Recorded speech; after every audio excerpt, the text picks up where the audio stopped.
Good morning. I'm Hang Leito, the chair of the Professional Fiduciary Bureau Advisory Committee. I'm calling this meeting to order at 10:05 a.m.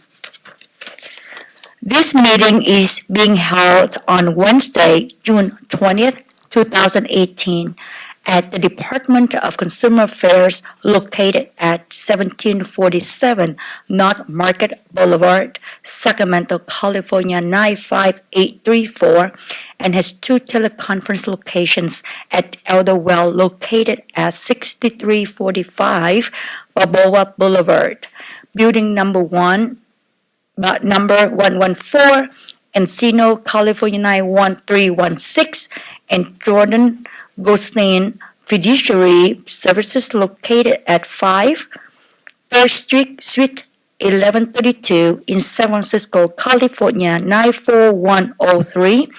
All meeting locations are open to the public and accessible according to the American Disability Act standards. Item number 2. At this time, I would like to ask Angela to call roll to establish a quorum. Good morning. Hang Leito, Present. Kathleen Thompson, Present. Donna Cow, Present. Jenny Chacon, Barbara DeVries,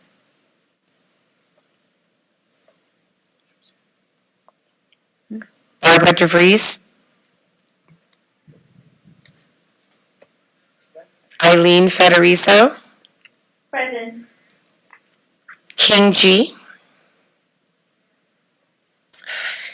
With 4 members present at this time, we do have a quorum.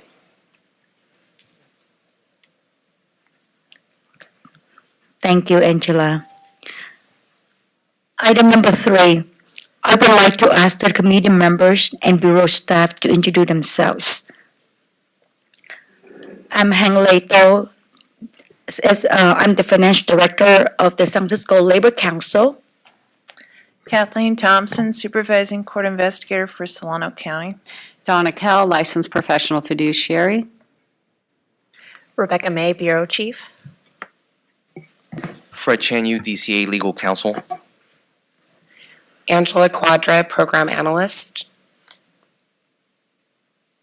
Barbara DeVries, professional fiduciary for 27 years. Eileen Federizo, geriatric social worker, licensed professional fiduciary serving the LA area. Thank you. Is there anyone in the audience that would like to introduce themselves? Jordan Goldstein, professional fiduciary. Thank you. So item number 4. Rebecca, please read the Bureau News mission statement. So we have a brand new mission statement today to protect consumers through licensing, education, and enforcement of the Professional Fiduciaries Act by promoting and upholding competency and ethical standards across the profession. Any comment from the committee members?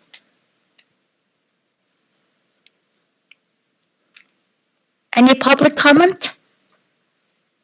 Thank you, Rebecca. Item number 5. Are there any, now we are at the minute. Are there any suggested edits from the committee members?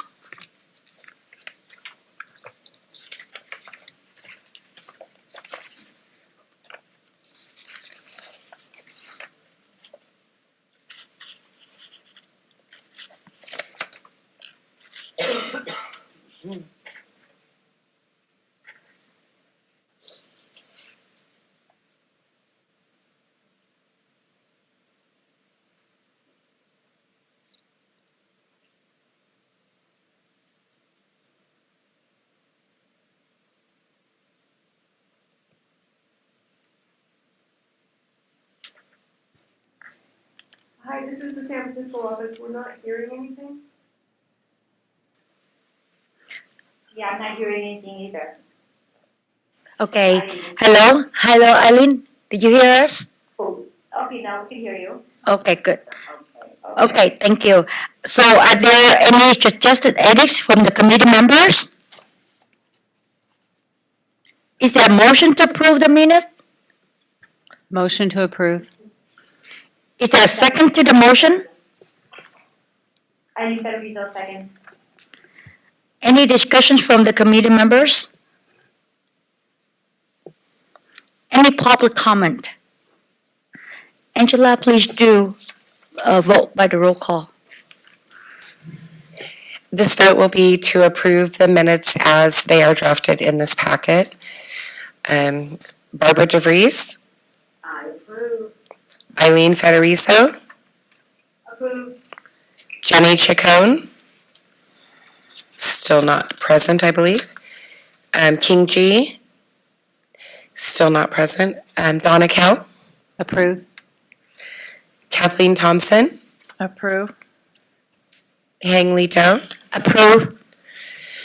With a vote of 5 of our members being present to approve the minutes, the motion carries to approve. Can I just do one reminder real quick? I forgot to do at the beginning. Every time that you speak, if you can just state your name, since it is on a webcast and a teleconference, that way we know who is talking at each time. Thank you. Thank you, Angela. Item number 6. I would like to invite the Department of Consumer Affairs executive staff to present their update.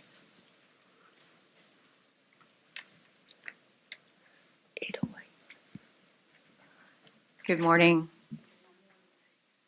My name is Karen Nelson, Assistant Deputy Director with Office of Board and Bureau Services with DCA. Happy to see you all again, Chair Toe, Vice Chair Thompson, committee chair or committee members as well as members remote. Happy to be here and provide a brief update for the department. So first, I'd like to talk about the director's quarterly meeting. The last one we had in April 30th, we discussed a number of very important department issues, including pro rata, executive officer, salary study, and various department policies and procedures. And at this meeting, Director Garfilo shared with executive officers as well as bureau chiefs his intention to hold regular conference calls with board and bureau leadership. And so we have scheduled that call, and that call is scheduled for this upcoming Monday, June 25th. And earlier, prior to the meeting, I shared with Chairwoman Toe that I hope that you all, you and Vice Chair Thompson are able to participate in that meeting. If you do not have that information, I'm more than happy to provide that to you today.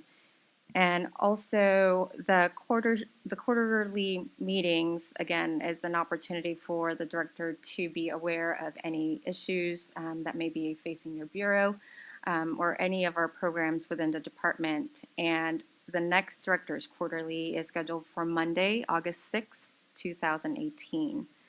The second update I'd like to go ahead and share with you all is with regard to our licensing and enforcement work groups.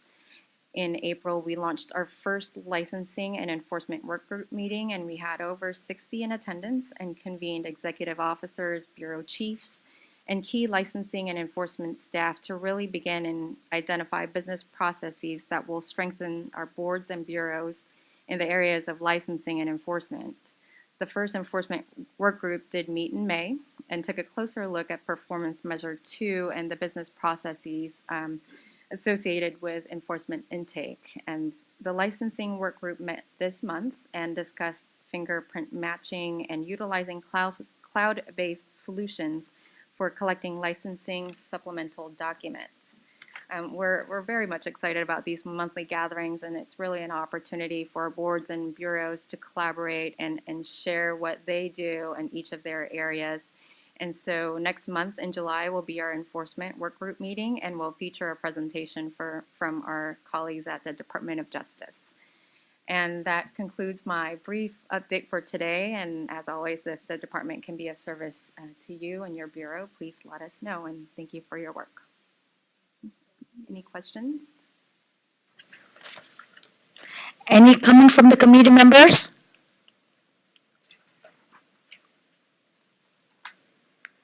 Any public comment? Thank you, Ms. Nelson. Thank you. Item number 7, Rebecca, please present the Bureau updates. Thank you. The first item is our licensing and enforcement statistics, and those are included in your packets. If you'll take a look with me at the licensing statistics, we compare May of 2017 to May of 2018, so it's just a snapshot in time. It looks like our new licensee number is a little bit lower than last year, so hopefully that's just a temporary number there. But our active licensees have gone up as well as our total licensees. So as always, hoping that those numbers just trend upwards. For enforcement, we have initiated the same number of cases for this year. I'm sorry, it's the same comparison point from May of 2017 to May of 2018. We have issued more citations this year with 13. We have also received more complaints this year, 131. We've closed 130. We have about 21 complaints pending now. And the good news is that our average days to close complaints is about 96, so that's an improvement from last year as well. Any questions, comments? This is Donna Kell. Rebecca, how many license applications are we seeing? Are we seeing more people apply? Do you want to answer that? The Angela Quadra here. The number of applicants is remaining approximately the same. Okay. We can put that on the next statistics if you'd like. I was just curious to see if, thank you. There's so many variables to each application that we receive, so some get processed more quickly because they were more complete, some take a little bit longer, depending on the applicant. I was just curious to see if we were getting the same amount per year applying. And it is, it's approximately the same amount each year. Do you have, Kathleen Thompson, do you have statistics on how many people don't pass your test? That actually comes out on our annual report each year, Okay. the number of the pass and fail rate of that. Right, thank you. Any other questions or comments? Okay, then I'll move on to, This is Eileen Federico. Hi. So I'm looking at the citations issued, comparing May 2017 through May 2018. That looks like a significant bump up. Do we have any explanation for that? Is it because there were more people, is it the same bump as the number of, say, percentage of complaints? I think certainly the uptick in complaints does influence the number of citations ultimately that are given out. I don't know, it's, again, with the numbers, it's just kind of hard to quantify because certain citations are from complaints that are older, if that makes sense. So complaints that are more complex that come to fruition, I guess, in discipline. So I think that might be that they were holdovers from last year as well that were ultimately cited this year. Oh, I see, okay. Thank you.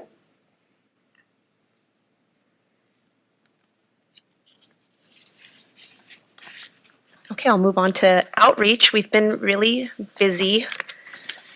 Since our last advisory meeting, we have attended a Senior Scam Stopper event in Castro Valley on April 12th, a financial education fair at the Mexican Consulate in Sacramento on April 16th, a California Financial Literacy Resource Fair at the State Capitol on April 17th, a California Senior Rally on May 8th at the State Capitol, the 21st Annual Senior Services and Fraud Prevention Fair in Wairika on May 9th, Sylvan Old Auburn Road to Healthy Heights in Citrus Heights on May 17th, and Angela and I went to the PFAC conference in Riverside at the end of May 30th to June 2nd. There's one more item that was not on the list, and I apologize. It was a senior fraud event last week in Fairfield. And for an upcoming event, our next event is the Kern County Bar Association Estate Planning and Probate Section meeting on October 10th. So if there are events that you are aware of for consumers that our bureau should be attending, please just send us a note, send me an email, give me a call, let me know. Thank you. Any questions? Kathleen Comments? Thompson, it's nice to see that you're branching out to Southern California and Northern California here. So that's nice to see. Is that going to continue? We hope so. All right. We definitely hope so. We'll have to thank Angie for driving all the way up to Wairika, which is, if you're familiar, that's like one of the last stops before Oregon. Yes. This is Barbara DeVries. Last month I attended an all-day elder abuse conference at Hastings Law School put on by Legal Assistance for Seniors of the Bay Area and the Institute on Aging. They do this every year. It's a fabulous conference. If you guys want me to sit and have a desk or something there next year, I would be happy to do that. That's a wonderful suggestion. Thank you so much, Barbara. Okay, I'll let you know when it's coming. Okay, thank you.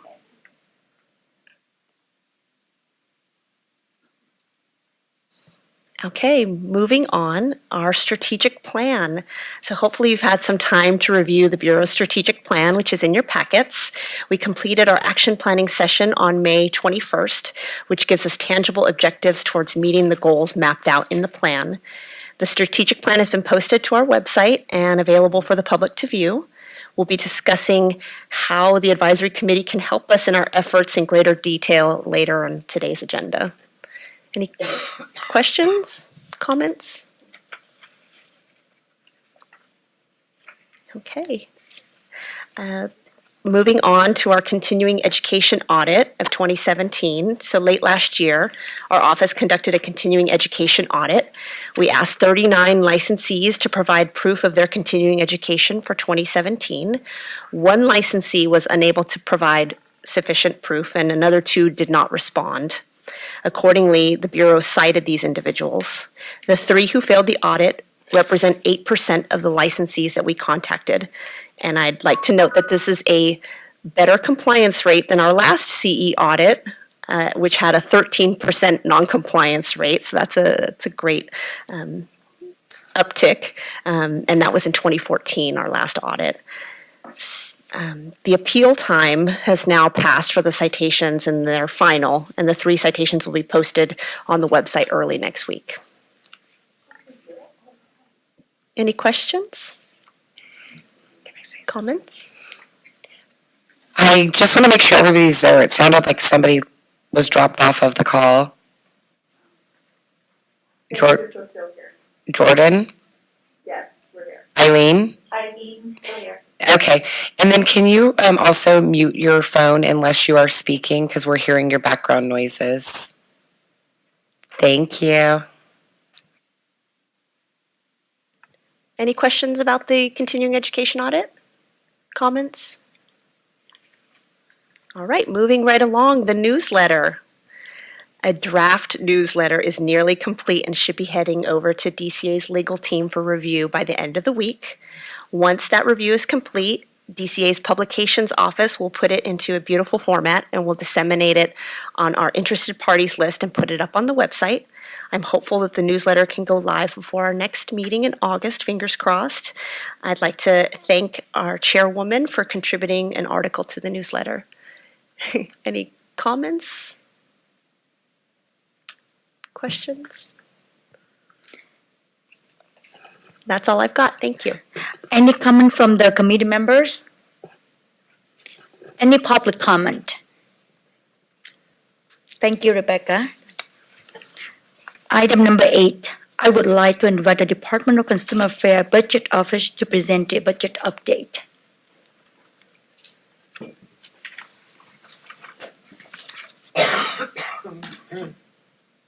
Good morning. Good morning.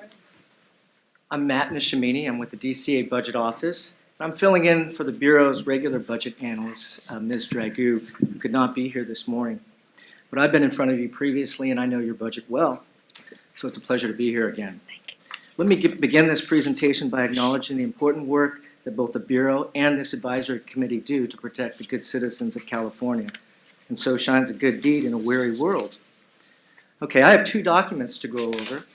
The first is an expenditure projection, and the second is a fund condition statement. The projection document reflects the Bureau's actual expenditures through this past April. We call that fiscal month 10, or FM10. Does everyone have this? Yeah, we do. This one. We have the It's, expenditure I think it's page projection. 31 or 32 in your packet. We have that one, but I don't think we have the second one. Yeah. Okay, the second one we have provided at the front, and I have more here if we need more. There we go. Hi, sorry to interrupt, this is so Dennis is always with us. Oh, good.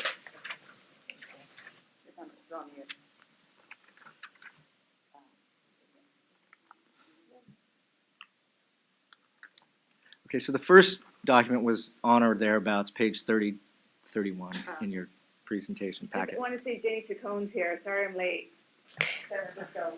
Thank you. So I can either respond to direct questions that you may have, or I can provide some observations. Provide some observation. Yeah. I think I it'd be vote for good. both. Very good. So do we all know how to read this to begin with? So we do? Okay.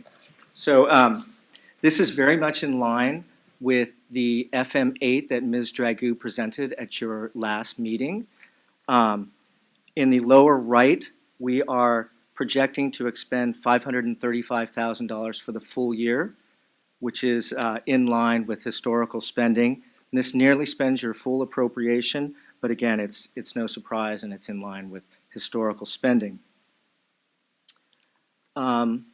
At the last meeting, there was some discussion about moving line items, amounts around, and we can certainly do that for the 1920 governor's budget, and we can work with Ms. May on that.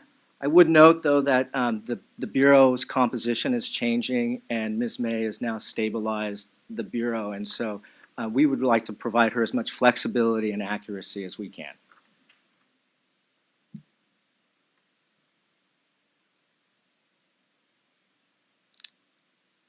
I don't know if there are any specific questions I can respond to. Kathleen Thompson, there is nothing listed under exam expenses. Is there a reason why? Well, right, so the Bureau doesn't have in those line items. So we're actually looking at two accounting systems. The two left-hand columns were from the old CalSTARS accounting system, and the right, and moving forward, we will be using the Fiscal system. For exam expenses, the Bureaus never were charged to those silos of monies, so they were elsewhere. So For display purposes, we can eliminate those lines in the Yeah. future. So it is a little confusing that it's there, but applicants pay the exam vendors directly for the examination. The Bureau doesn't collect any money on And that. so a lot of those Or spend types money of there. services are also included up above in C&P services external. So those would be external contracts. It could be some exam services, could be subject matter experts, could be caught up in those type of things. So that's one thing that we are learning, is that the Fiscal system and the old CalSTAR systems they're not linear. They don't line up. The silos don't line up exactly right. So we're doing our best to work through those challenges.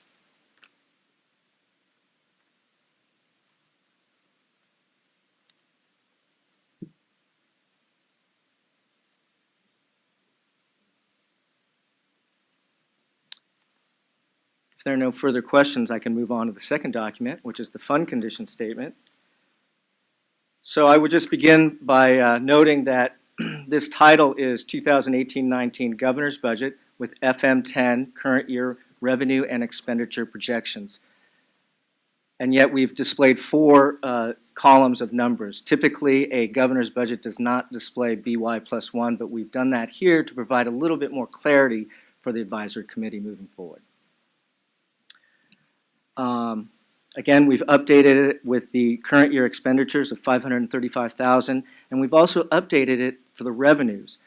And revenues appear to be coming in higher than they did last year by about $73,000. And so this has led to a healthier reserve.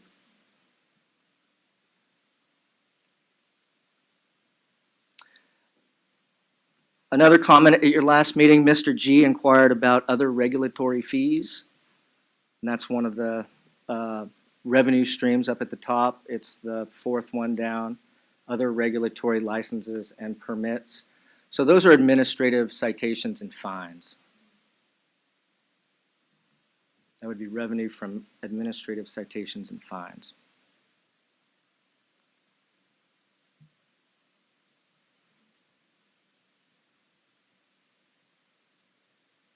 And with that, are there any further questions?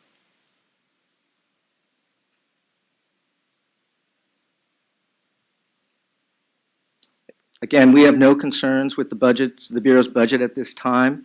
We note that Ms. May and her staff are doing an excellent job managing the budget, the Bureau's budget resources.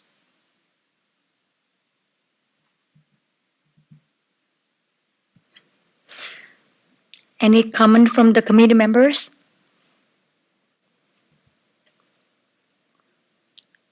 Any public comment?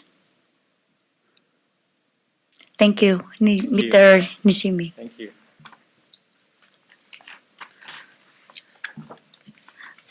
Item number 9. I would like to invite the Department of Consumer Affairs Legislative and Regulatory Review Office to present the legislative update.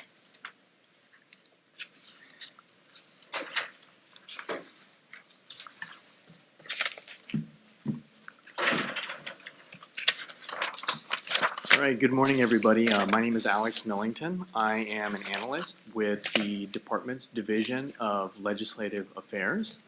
We have a lot to go over today. There's been a significant amount of movement, new bills changing positions. I don't know, before I get started, I don't know whether or not we would like to take a pause after I give an update on each bill. Would you like to do it that way, or I can read through the bills related to the Bureau and ask for comments then? I don't know which way would be preferable. This is Eileen Federizo. Is it possible to pause after each one? Since Sure. It looks like it affects a lot of us. Sure, we can go ahead and do that. So first off, before we get into the bills, I'd just like to refer to the handout here and let everyone know about the remaining legislative calendar through the end of August. On June 15th, which is now in the past, the budget bill must be passed.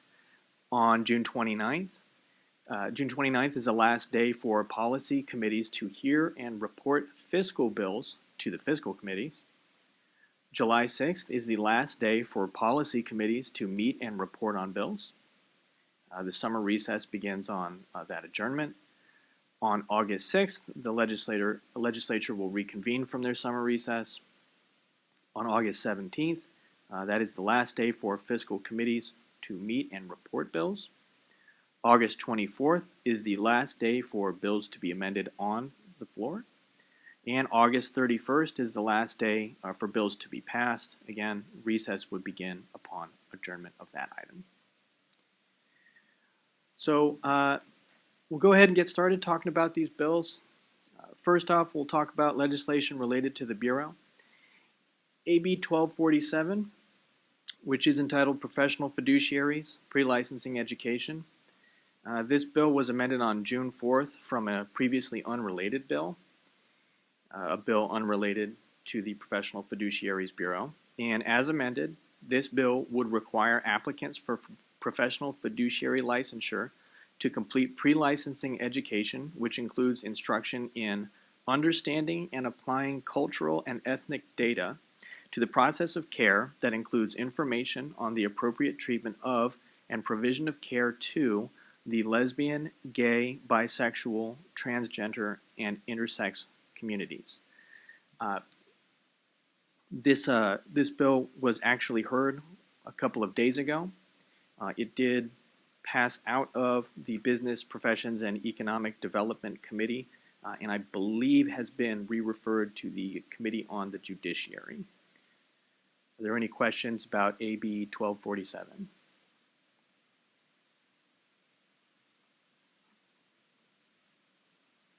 Okay, we'll move on to AB 1779. That is entitled Sexual Orientation Change Efforts. This bill would prohibit a mental health provider from engaging in sexual orientation change efforts with a patient who is under a conservatorship or guardianship. Any sexual orientation change efforts attempted on a patient, regardless of age, under a conservatorship or guardianship by a mental health provider would be considered unprofessional conduct and subject that mental health provider to discipline by their licensing entity. This bill actually failed its policy committee deadline, so it is now dead. Are there any questions about 1779? Wait, so this is Eileen Federizo. So if it's dead, does that mean that it's gone, it's moot? That's correct. No further action can be taken on that bill. Okay, thank you.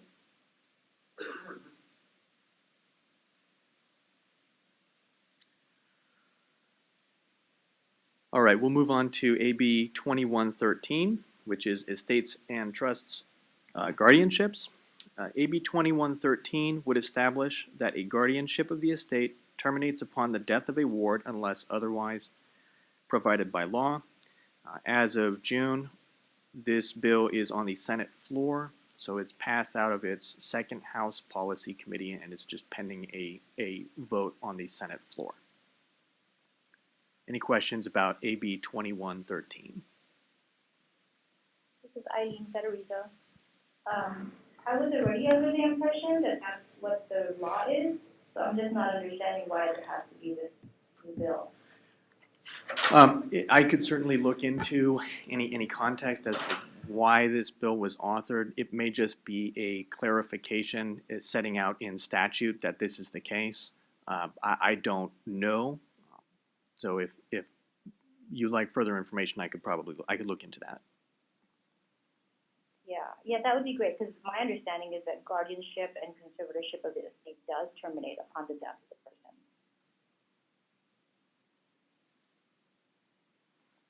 I will definitely look into that then. Thank you. Are there any other questions about 2113? Okay, I do, sorry, it's Eileen again. Sure. Why do they put conservatorship or guardianship of the estate? Because it's supposed to be both the estate and the person. It terminates upon the death of the individual. That I do not know as to why it would have specified one or the other. Again, I can definitely look into that for you.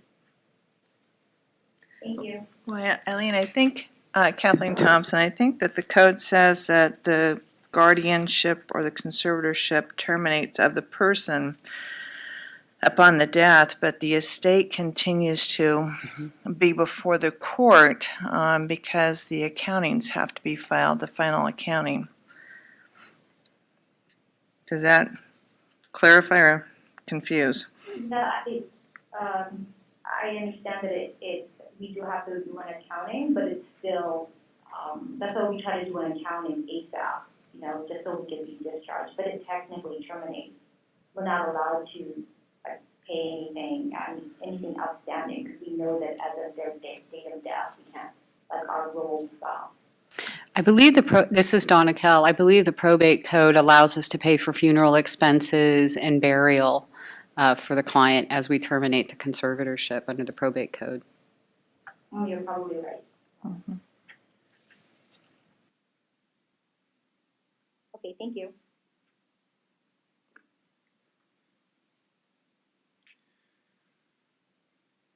All right, I'll move on to AB 2236. Similar to the previous bill, 2113, this bill establishes that a conservatorship terminates upon the death of a ward unless otherwise provided by law. As of June, again, similar to 2113, this bill is also on the Senate floor pending a vote. Are there any questions about 2236? Kathleen Thompson, just the use of the word ward in a conservatorship, is that the true language is ward versus conservatee? I can take a look for you right now. Isn't it odd?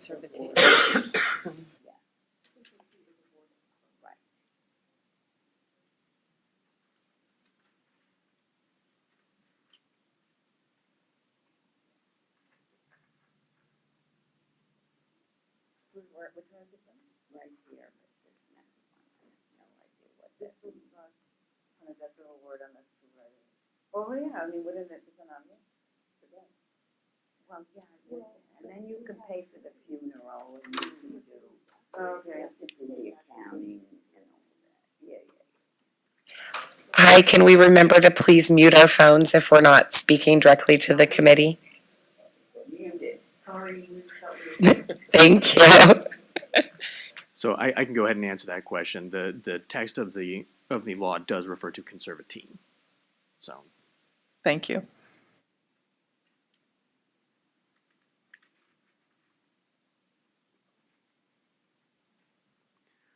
any other questions about AB 2236?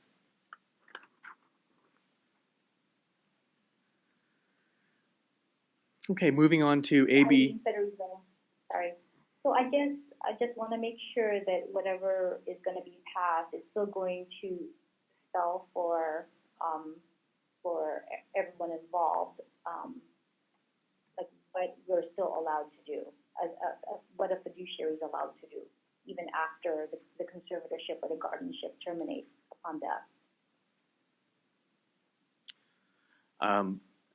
I can answer that to the best of my abilities. Unfortunately, I'm not an expert in the substantive capabilities of fiduciaries, so my ability to answer those types of questions is probably fairly limited. The entirety of this particular bill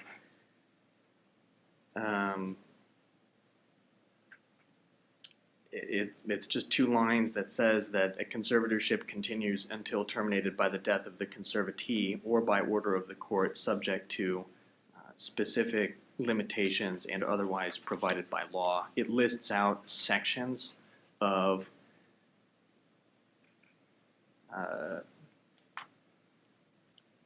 what appears to be the probate code, which may otherwise make reference to circumstances in which a conservatorship might be terminated.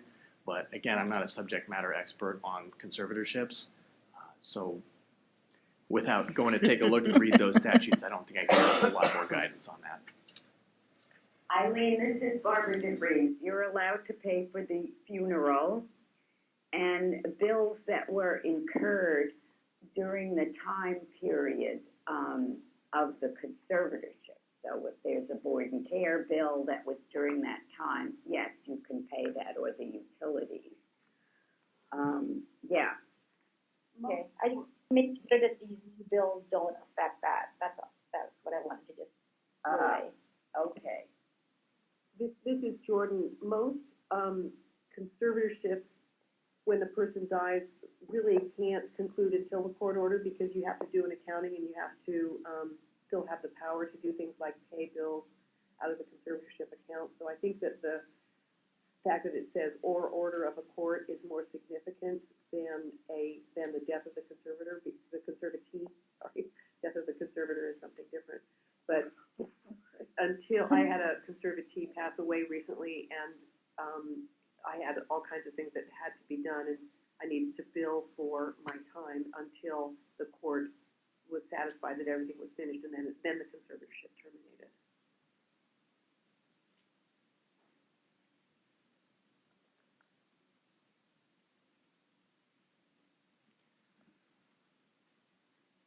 All right, any other questions about 2236?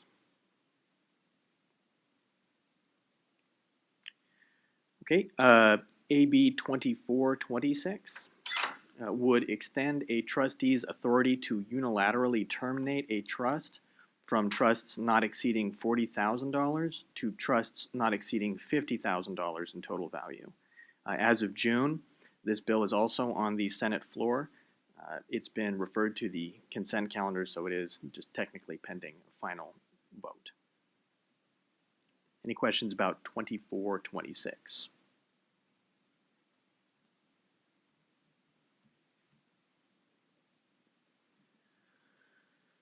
All right, moving on to AB 2750, certified copies of death records.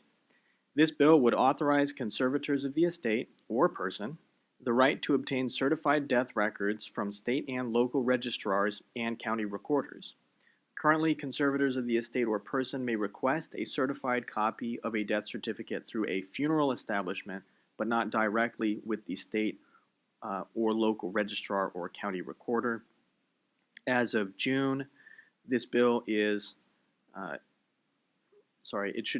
should say it's just referred to the Appropriations Committee for hearing on June 25th. So it's in the second house. It's been referred to the Appropriations Committee for consideration. Are there any questions about AB 2750? Jordan, I do have a question. It says it authorizes conservators of the state or person to obtain certified death records.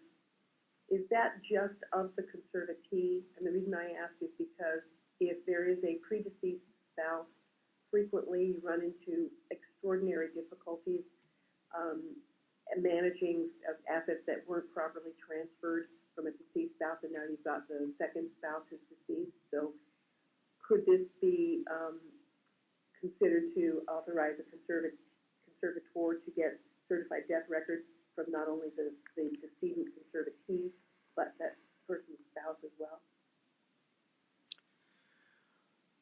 So I can't give you a 100% sure answer on that. The bill language refers to individuals who are authorized persons as otherwise defined in statute. An authorized person can take a look. Give me 1 second here.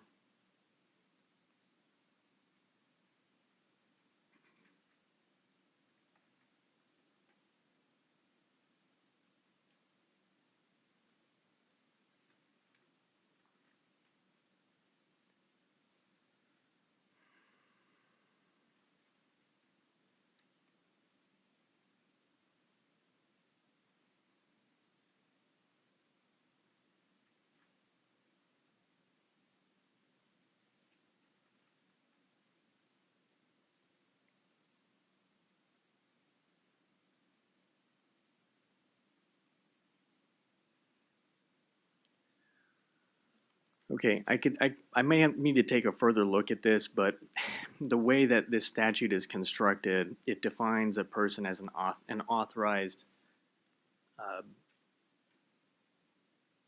an authorized party based on their relationship to the decedent. Absent some specific language in this statute that would allow them to obtain it on behalf of someone other than the person they are representing, I would initially say it would be limited to the person, the decedent with which the authorized party has that legal relationship. But I can definitely look into that further. Well, thank you. That decedent would have had the right to get the spouse's death certificate. This is a little esoteric, and I apologize for wasting time, but had the decedent made the request for their spouse's death certificate, they could have got it. So we're one degree of separation away if we're the conservator for the second spouse. But since we're talking about it, I just wanted to bring up how incredibly difficult it can be when assets aren't properly transferred and then the second spouse passes away. You can't get the other person's death certificate. And I'll mute myself at this point, sorry.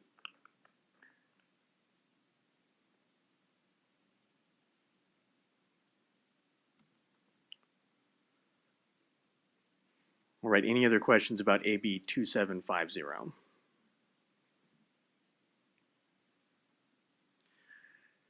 right, the next bill is AB 3144. That is the Professional Fiduciaries Bureau Sunset Extension Bill. That bill has passed out of the first house. It is now in the second house. It is currently assigned to the Appropriations Committee for hearing on June 25th.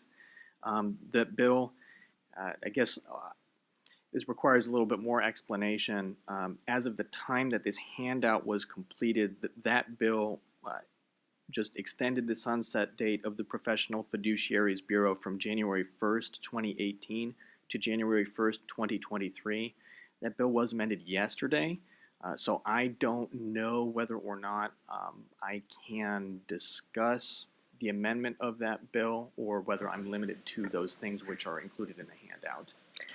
We have it further down. Sorry, this is Rebecca May. We have it further down on the agenda for discussion. So Sure. I know that PFAC will want to weigh in and we can talk about Okay. the proposed amendments that we'd planned to talk about that are now actually in the bill as of this morning. Sure, that makes sense. I think it may be just for organizing this presentation, it may be easier to just hold further discussion about 3144 until we get to that part.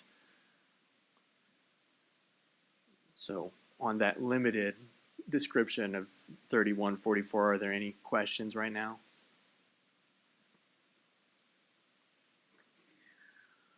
All right, the next bill is SB 909, the Uniform Trust Decanting Act. This bill would allow a fiduciary of an irrevocable trust to distribute the property of a first trust to one or more second trusts, or to modify the first trust without the consent of the beneficiaries or the approval of the court, subject to certain exceptions. This bill would require notification of affected parties prior to decanting and would create court authority to allow decanting on application by a fiduciary, a beneficiary, or other specified parties. This bill was amended on June 13th to include pre-decanting duties of a fiduciary and specific warnings required for the notice of decanting. As of June, and this is, it actually should read that this bill is in the Assembly. I wrote that it's in the Senate. That's my mistake. It is in the Assembly, and it has been referred to the Appropriations Committee. Any questions about SB 909?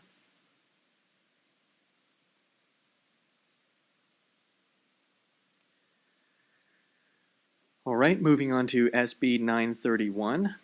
SB 931 would expand the authority of a person or their designee in charge of providing mental health treatment at a county jail, allowing that person or designee to recommend a conservatorship for an individual determined to be gravely disabled. This bill would also prohibit conservatorship investigators from failing to schedule an investigation based on the custody status of the individual subject to that investigation. As of June, this bill is in the Assembly and has been referred to the Committee on Health for hearing on June 26th. Any questions about SB 931?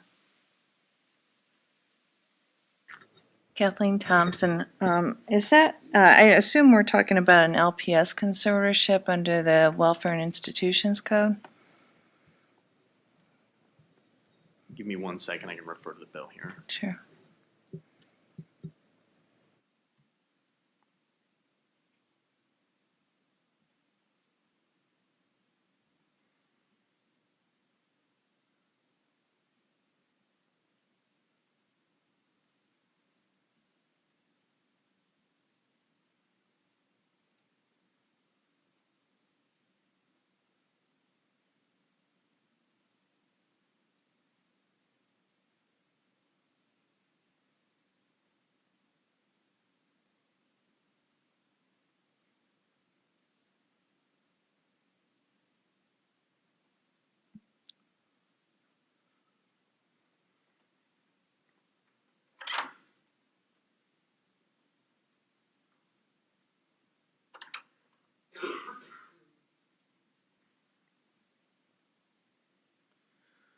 So the bill the section to be amended in the Welfare and Institutions Code doesn't specifically make a reference to the definition of conservatorship in the section to be modified.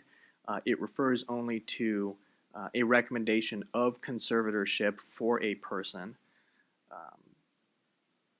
and elsewhere refers to individuals conducting conservatorship investigations.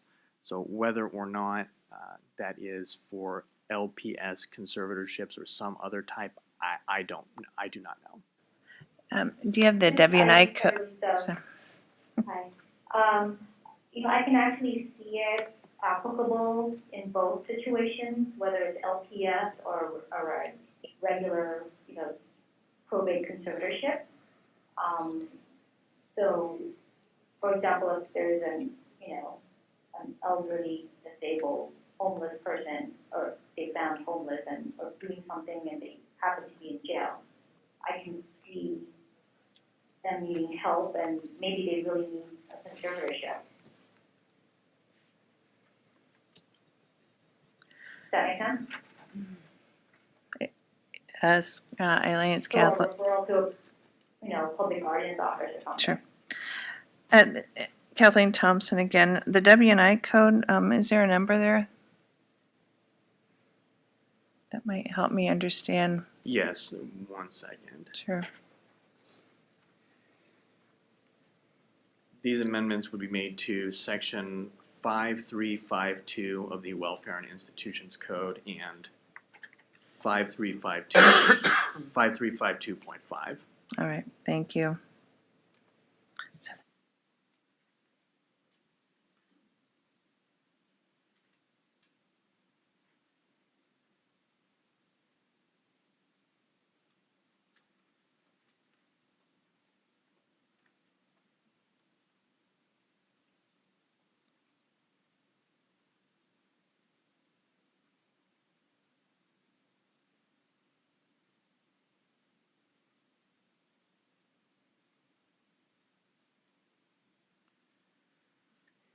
I will note, just as an aside here, I'm reviewing the analysis of the Assembly Judiciary Committee, and their analysis does characterize it as circumstances leading to an LPS conservatorship.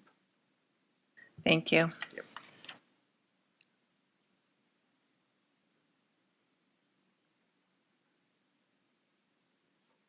Are there any other questions about SB 931?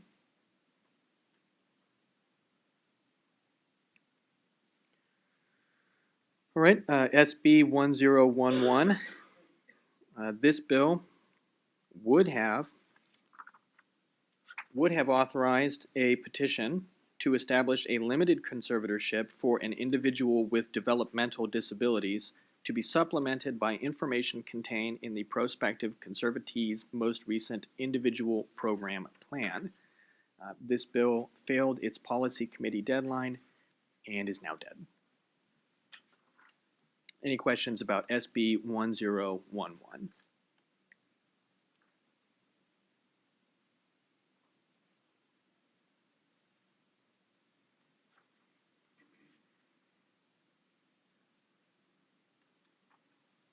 All right. So that's it for those bills categorized as relating to the Bureau directly. We're going to move on now to legislation related more generally to the Department of Consumer Affairs. First is AB 767, the Master Business License Act. This bill would create within the Governor's Office of Business and Economic Development, or its successor, a business license center to develop and administer an online master business license system to simplify the process of engaging in business. As of June, this bill is in the Senate, referred to the Committee on Business, Professions, and Economic Development for June 25th. Any questions about AB 767?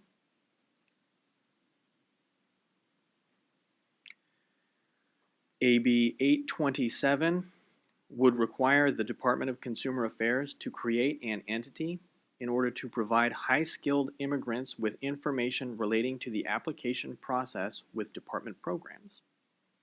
As of June, This bill has been a 2-year bill as of September of last year, and no further action has yet been taken.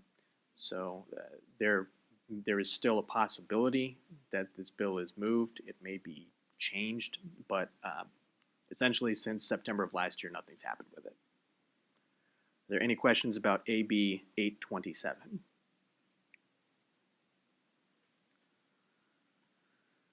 The next bill is AB 1380.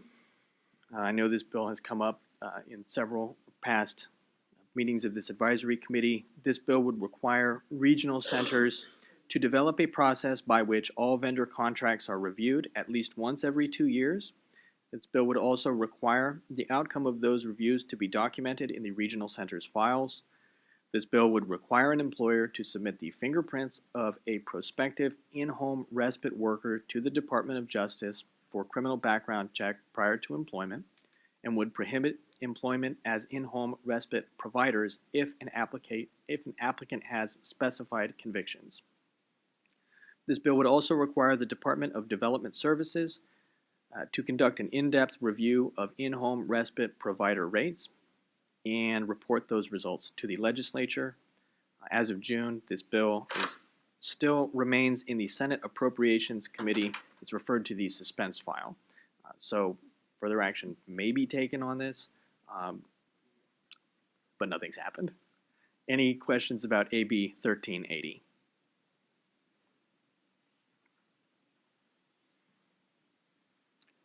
All right, the next bill is AB 2138. This bill would ease restrictions regarding licensure requirements for prior offenders by limiting a board's discretion to deny a new license application or suspend or revoke an existing license to cases where the applicant or licensee was formally convicted of a substantially related crime or subjected to formal discipline by a licensing board. Nonviolent offenses older than 5 years would also not be eligible for license denial or suspension. As of June, this bill was referred to the Business, Professions, and Economic Development Committee for hearing on June 18th and to the Public Safety Committee for hearing on June 26th. I should note, I believe this bill was also amended. 1 second.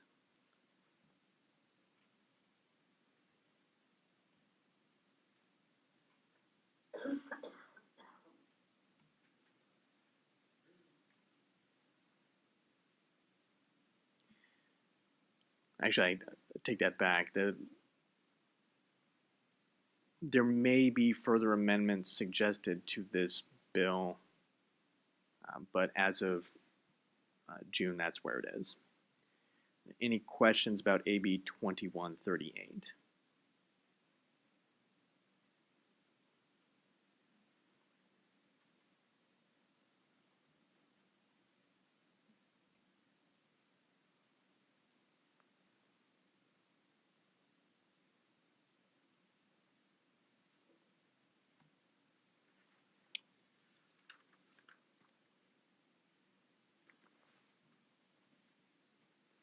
All right, moving on to AB 2264.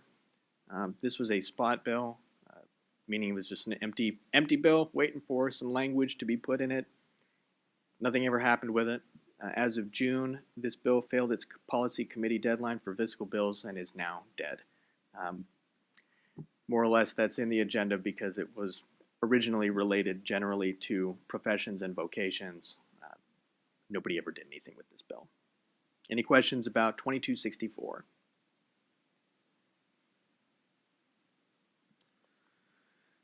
All right, next is AB 2409.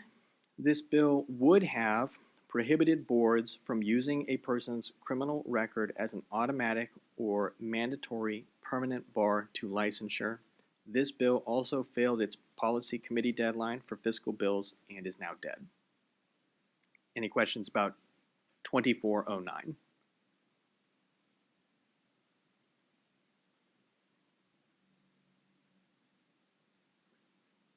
All right, next is AB 2483.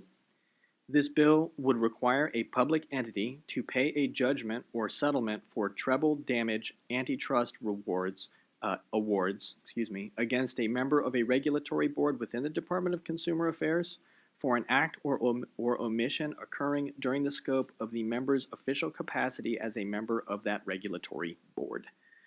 As of June, this bill is in the Senate and has been referred to the Committee on Judiciary for hearing on June 26th. Any questions about AB 2483?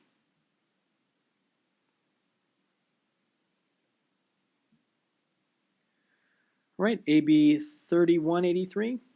This is a spot bill that currently would make non-substantive changes to certain sections of the Business and Professions Code, which states the legislature's general intent to promote, protect, and advance the interest of the people as consumers. This bill is unlikely to move, and as a matter of fact, as of June, failed its deadline and is now dead. So similar to 2264 above, this bill could have been amended into something. It wasn't. It's failed its last deadline and is now dead. Are there any questions about AB 3183? Moving on to SB 984. This bill would require all appointed state boards and commissions to be comprised of a specific number of women based on the total number of board or commission members. This bill would also require the Office of the Governor to collect and release aggregated demographic data provided by state board and commission applicants, nominees, and appointees. As of June, this bill is in the Assembly. It has been referred to the Committee on Judiciary and the Committee on Accountability and Administrative Review. Are there any questions about SB 984?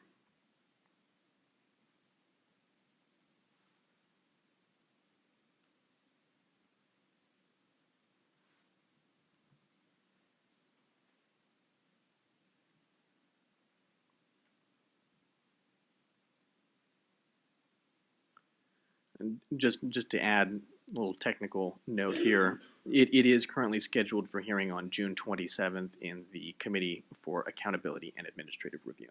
So it has been set for a hearing, but it has not yet been heard. SB 1137 would require the Department of Veterans Affairs and the Department of Consumer Affairs to consult with each other and to take appropriate steps to increase awareness and notification for veterans regarding professional licensing benefits. This bill was amended on the 14th of June to include the spouses of veterans as well. As of June, this bill is in the Assembly. It has been referred to the Business and Professions Committee and will be heard on the 26th. Are there any questions about SB 1137?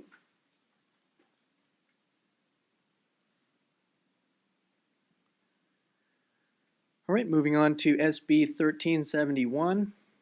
This bill would have adjusted the list of entities overseen by the Department of Consumer Affairs. This bill, as of June, failed its policy committee deadline and is now dead. Any questions about SB 1371? And finally, on this update is SB 1465. This bill previously was related generally to professions and vocations, but it has been amended specifically to a bill related to the Contractors State License Board and is no longer potentially impacting the department as a whole. Just for an update, this bill is now in the Assembly, referred to the Business and Professions Committee, and will be heard on June 28th. Any questions about SB 1465?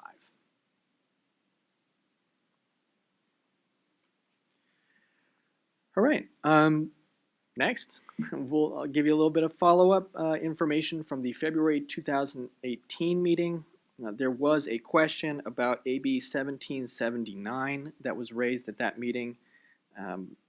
Information was requested about whether or not AB 1779 drew a distinction between the different types of guardianships, full versus limited guardianships. It did not. And then I've excerpted the full language of the first section of the bill. It just refers to a conservatorship or guardianship. And just to sort of circle back on that. That bill is dead now. So it would have done this. It did not make a distinction, but the bill is dead. Any follow-up questions about that question?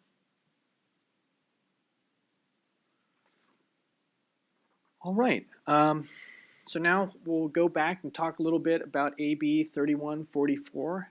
Like I said, that's the Bureau's sunset renewal bill. It is proceeding along. There are a number of proposed changes, some of which, well, I guess I'll just go down the line here and we'll discuss them. I don't know if we want to discuss them individually. I guess same question. Do you want me to go through all of them and then ask for questions at the end, or take a little break between each one? Okay, we'll go ahead and take a break between each one. The first one would require licensure of decedent estate administrators. Currently, that's not specified. So this proposal would require individuals providing estate administration services to deceased persons to be licensed through this bureau. Any questions or comments about that proposed change?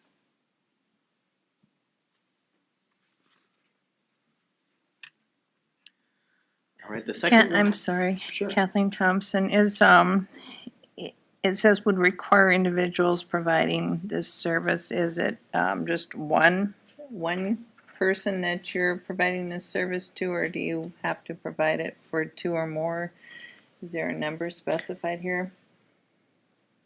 It's written into the language under the same section as guardian and conservator, so it would be more than one. More than one, okay, thank you.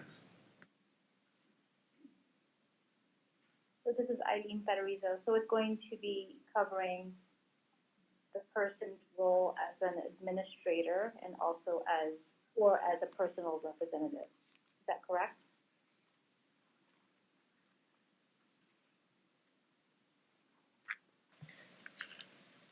Yes, that's the language that it looks like is in there. Personal well, we're looking at the proposed, and here it's the proposed, but there have been amendments and we don't have that in the packet. Okay. So the difference is that if a person dies without a will or a trust, then we're called the administrator. But if they do have, I believe, some kind of document, then they're called personal representatives. I just want to make sure it's both, it's included, both types of figures.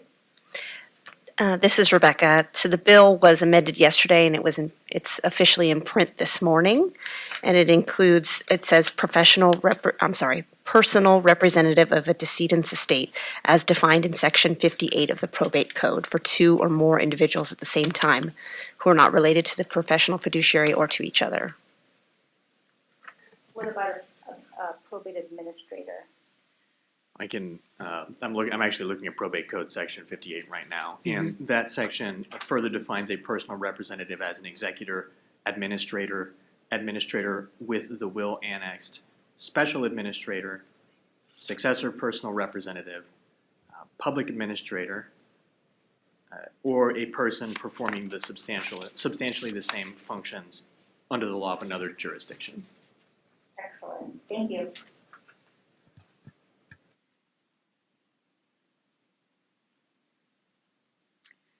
Any other questions about the decedent administrator provision?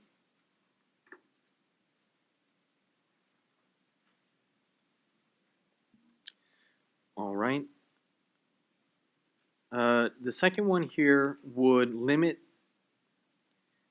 the currently existing exemption of IRS enrolled agents from the General Practice Act by clarifying that this IRS enrolled agent exemption would apply only to those agents who only act within the scope of their authority as an IRS enrolled agent.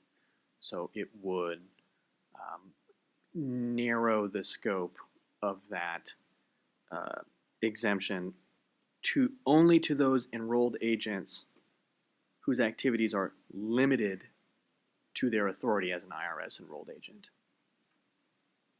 Any questions about the IRS enrolled agent provision?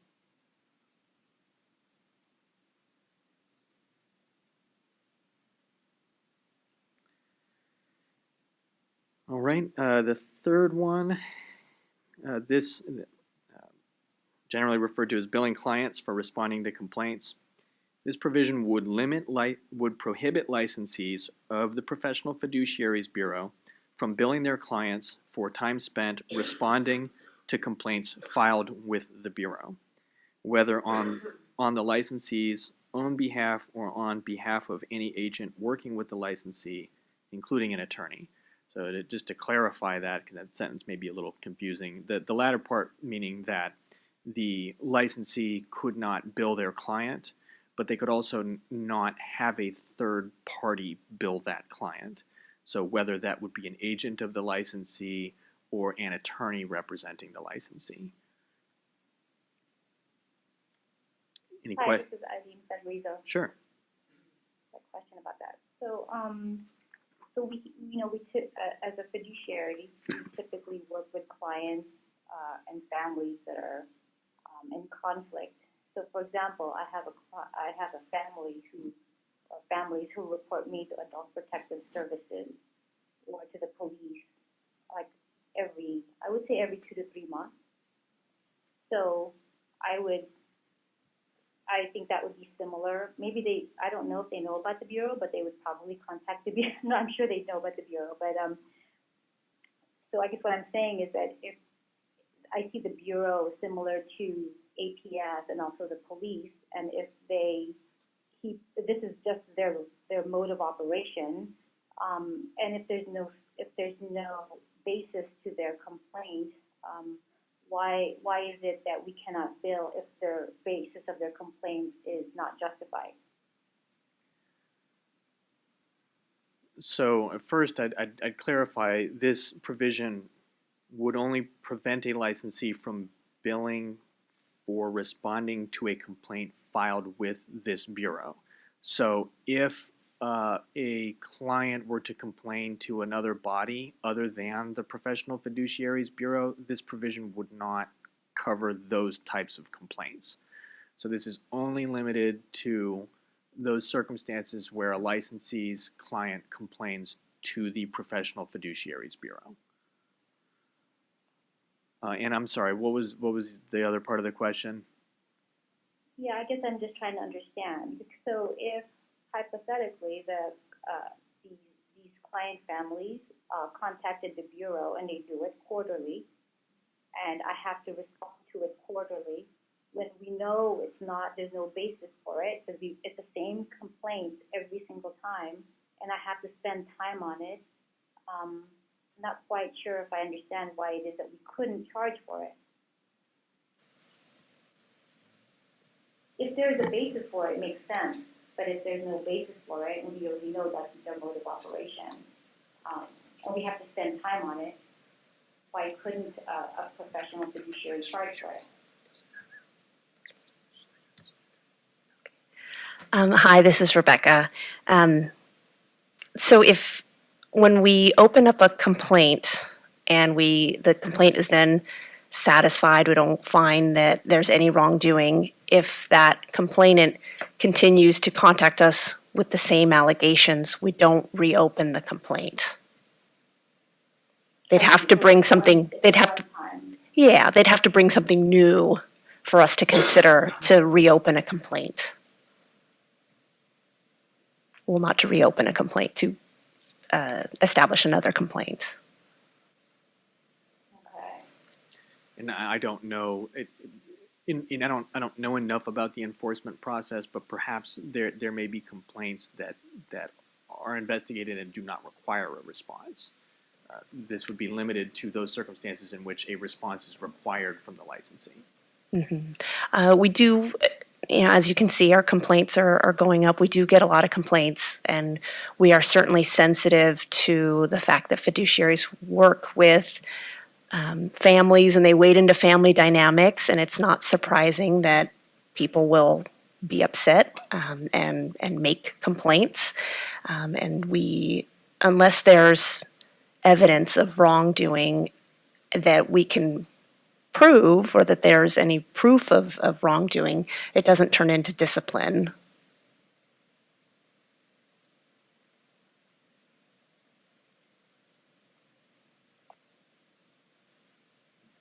Yeah, this is Eileen. I hear you. I just have some concerns about it, but I guess it's, we can discuss it another time. Am I the only one who has thoughts or has strong feelings about this one?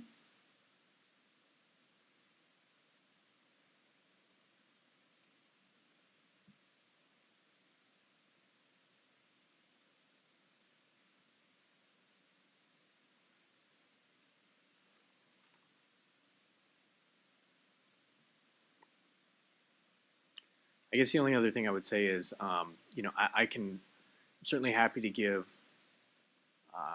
explanatory. I got to be careful here on the exact choice of words here. I don't want to offer judgment on what a member of this body thinks about the qualitative aspects of a proposal. If somebody has critical thoughts about a proposal, I can't render a judgment about whether that's correct or incorrect. I can just sort of give an update about what the proposals are.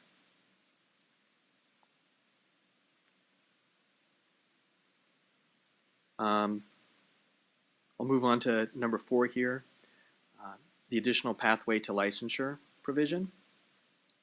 This proposal would create an additional pathway to licensure as a professional fiduciary by authorizing the Professional Fiduciaries Bureau to license individuals who have earned 5 years of experience, either working for a professional fiduciary or serving as a conservator, guardian, trustee, or agent under a durable power of attorney for healthcare or finances.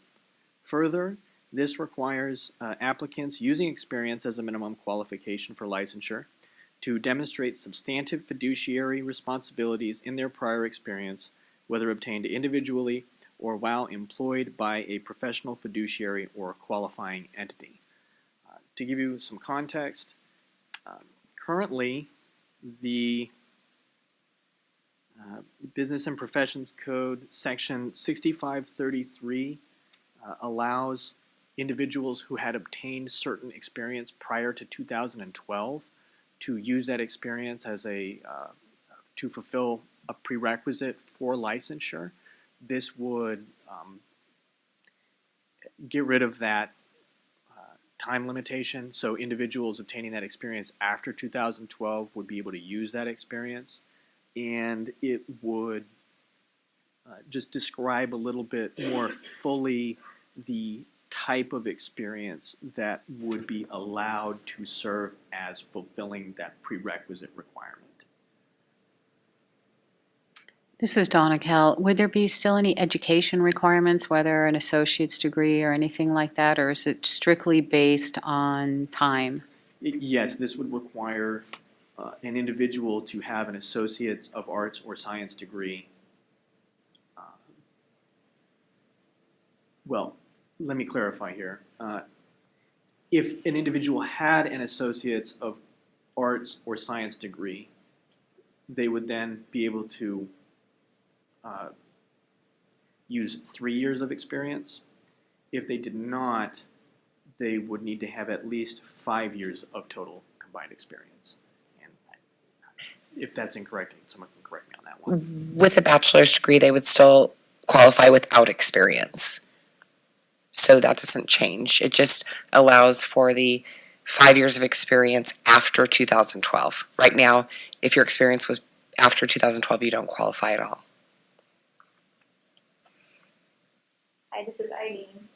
So does it include people who served as a fiduciary for a family member? Like if they were acting as a trustee for a parent, is that for 5 years, would that be included? This is Rebecca. Yes, that could be included as experience. So I wanted to clarify, the 2012 date, as I understand, was a grandfathering in provision when the Bureau was formed and the Act was formed. we needed some sort of mechanism for people that were already practicing to be able to be licensed without having to have the traditional bachelor's or associate's degree. So what we've done here is stricken that 2012 date. Hi, this is Eileen. So I have a question about that. And I believe in trying to increase the number of fiduciaries. But if, for example, if the only experience is 5 years with one person, a relative, it's completely, I think, very different from, managing much more, like, do it as a profession. I think it would require more training, in my opinion. Like, it would be different if somebody is working under a fiduciary. And I think that was the spirit of it originally, is that somebody got grandfathered in because they were already working in the field or in the for the public, public guardian's office or some nonprofit or a trust company. That makes sense, but I'm not sure if it should include people who were just doing it for a relative. Eileen, this is Angela Quadra. So the family experience could be used as part of the experience. They still have to prove that they have substantive responsibilities as a fiduciary, working as a fiduciary or for a fiduciary. So just working on one family member for 5 years may not qualify them. We do review it on an individual basis. They have to prove Okay. that they've had. Thank you. Thanks for the clarification. You're welcome.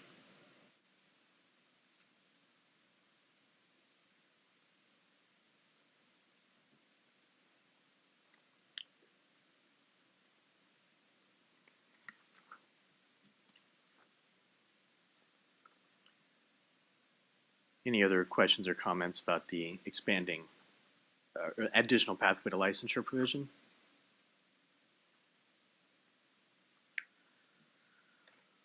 All right, and then the last item I have here is about reporting requirements for fiduciaries who are removed as a direct cause of a complaint filed with the Bureau. This provision would clarify reporting requirements for licensees of the Professional Fiduciary Bureau by requiring those licensees to report client cases in which they have been removed for cause as an agent under a durable power of attorney for healthcare or finances, and to report client cases in which they have resigned as the direct result of a complaint filed with the court to the Bureau. Any questions about that?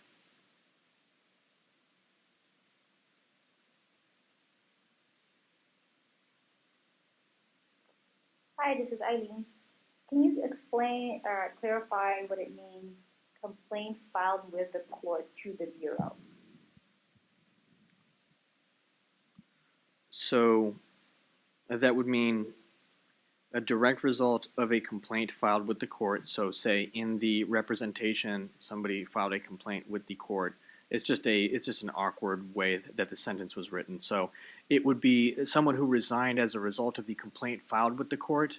And then that last part of the sentence, which is to the Bureau, is referring to the licensee's reporting requirements. So if you resigned as a result of a complaint filed with the court, you would have to report that to the Bureau. That's what that is intended to mean.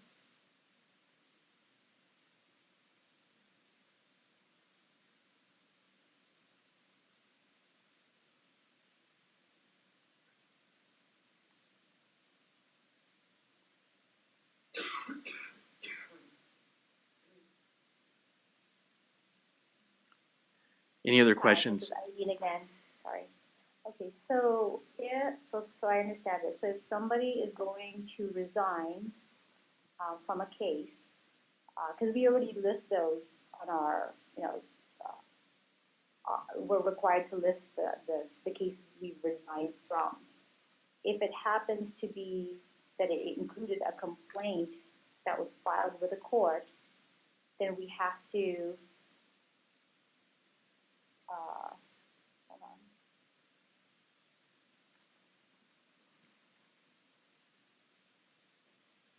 We have to report it to the Bureau, is that what? Yeah, so if I can give a little bit of context here, and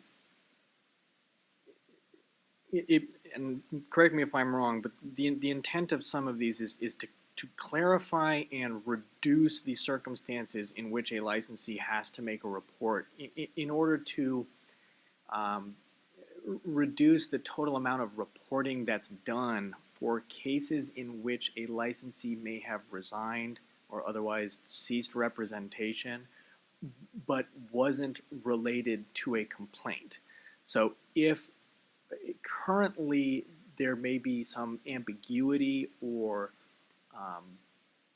it may be interpreted as being more broad, that a licensee would have to report all of these cases where they cease the representation. This is actually limiting it to those circumstances in which either they're removed for cause or they resign as a direct result of an actual complaint being filed in that case.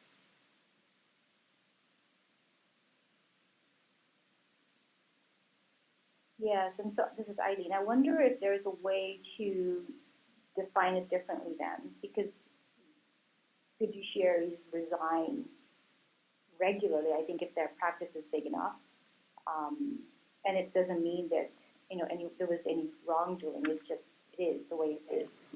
And so what you're trying to capture, or the spirit of this, is if there was potentially some wrongdoing. You would no longer have to report all resignations. It would only be resignations if the client or somebody filed a complaint with the court, and then you resigned as a direct result of that. So right now, the way the law is written is you would have to report all resignations, and now you will not have to. Because we don't need to know if you resigned because the family member took over. You didn't do anything wrong at that point. Does that clarify? Barbara, can you hear me? Yes, we can hear you. Don't we have to report what happened to the case on our annual statement anyway? Yes, but you would just put the date that you no longer were supervising that case. You wouldn't have to say you resigned. Okay, all right. So you'll know if we don't have the case anymore, even if it's not a complaint. Correct. So this is Eileen. So let me give an example. So, for example, I'm planning to resign from a case where the adult son of my conservatee chooses to, and he's mentally ill.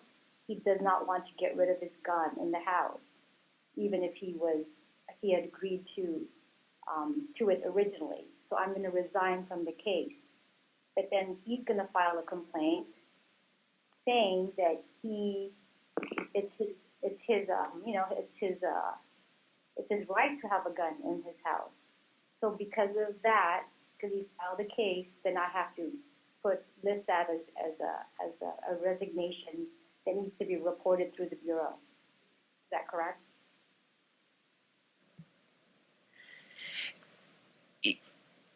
If he's filing a complaint that he wants to keep his gun, is what I'm understanding, that's not a complaint against you doing something wrong. Well, it's a complaint that I should be removed because I'm not allowing him to, have his right to own a gun.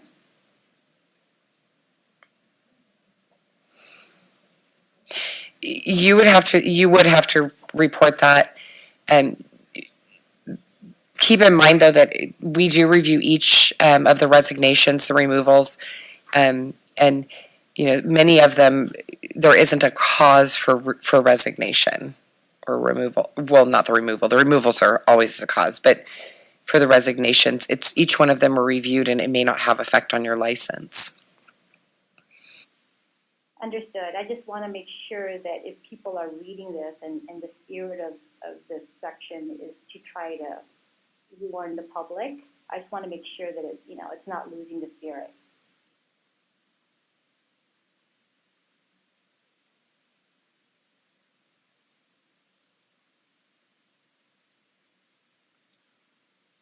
All right, that's the end of the items I have. I don't know if the request for further comment at this point.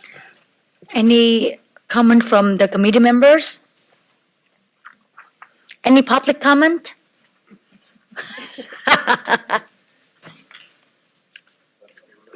Thank you. Okay, thank you, Mr. Militant. Thank you very much. Yes, can we take a 10 minutes break or we continue? Oh, oh, you have a comment, I'm sorry. Okay, welcome. Good morning. Good morning. We're Jerry Desmond, the legislative advocate for PFAC, and Meredith Taylor, who is the co-chair of the PFAC Legislative Committee and is a licensed professional fiduciary Hi, this is as well. Irene. Can you guys speak into the mic? Por favor. I feel like you're here, Eileen. Yeah. So it's Jerry and Meredith with PFAC, and we thought we'd wait till this is on AB 3144, and PFAC has some thoughts that we thought we would share our perspectives as an association on the bill, and Meredith and I will trade off, maybe to just set it up, to know, like we have, as PFAC has since the initial act was being considered in the legislature, PFAC was a co-sponsor of the legislation that established the law in the Business of Professions Code and a bureau and an advisory committee. And each time that the bureau has been considered in the sunset review process, we have testified as PFAC, and then we have worked and advocated in support of the continuation of the bureau in the act and everything that you all stand for. And that includes this year. So when the bureau was before the joint committees of the Assembly and Senate in the sunset review process, we testified as PFAC in support of AB 3144 as it was worded. We cannot hear anything. This is Barbara. I'll swallow the mic apparently. This isn't going to look good on video, on the webcast, and so PFAC again this year has been supporting AB 3144 formally and in testimony and advocacy for the continuation of the bureau past sunset for 4 more years. We would like the bureau to become permanent and have advocated for permanency, but that's not what happens in the legislative process. So 4 years is standard operating procedure, and we'll be comfortable with that as PFAC. Wish we could have more, but so you know where we are on the record in that regard. And then there have been a number of discussions about the potential changes to the act on an informal basis in a number of places before AB 3144 was amended just yesterday to include the provisions that you just all discussed. And we do have some thoughts and perspectives on each of those issues. And maybe I would, in some priority order, there are many that we appreciate and support, and there's one particular issue that we have heartburn about. And so PFAC has submitted a letter pointing out our support for the continuation of the Bureau and our concern and opposition to just one provision. And maybe at this point, it'd be okay if I hand it off to Meredith for some of that discussion. Yeah, so this is echoing what Eileen's concerns are about number 3, billing clients for responding to complaints. Eileen, you had asked if anyone else was kind of joining you on this concern, and we are as PFAC, and it's for the same reasons. And I appreciate your comment, Rebecca, about that you don't reopen a complaint, so we have clients that will repeatedly call you. But we were hoping for some kind of compromise position where if a complaint was opened and it was found, again, to be not founded or to be frivolous or something in the end result, that in those cases we would be able to bill. We completely understand that if something we are found to be have done some wrongdoing, we would not bill for that, and we're in complete agreement with that. But it's a lot of our clients are very, very convincing, and I can see them from their point of view presenting something that sounds like good hard evidence against us that you would feel compelled to open up a complaint. I could see that happening. But as we move further, giving you information and responding to the information you need, I can also see that in the end, it would be unfounded.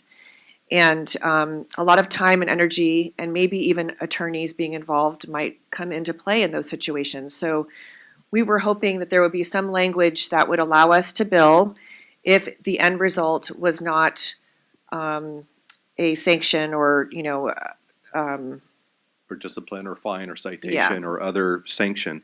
And so the formal position is that is in a written letter now submitted to the author of the bill and to the appropriate committees and to the department and the bureau, is that PFAC opposes the provision that would establish a prohibition against billing the clients when there's a complaint unless there is an accommodation added that in those situations where a complaint has not resulted in a formal action, the words could be better clear in the statute from a legal perspective perhaps, there's been no discipline or no sanction or no fee or no citation, that in those cases, and of course that wouldn't be, in a practical manner, that wouldn't be determined till after the fact. And so it would be after the case is totally resolved, the department and the bureau have conducted the investigation and the review and have come up with some sort of determination or finding that no action will be taken with a licensed professional fiduciary, that after that fact, of course it's an option, it's not a mandate to bill, but that the opportunity would be there if so desired. And we do note that there have been a couple of disciplinary actions and citations that are in the public record today. In one case, the fees were returned, and I think the total amount was $1,600. And in the second case, there was a modification to the citation to note that the client was not billed. And we know in checking with the PFAC membership at the conference we just had about a month ago that most licensed professional fiduciaries have as a standard practice that they don't bill their clients for responding to complaints.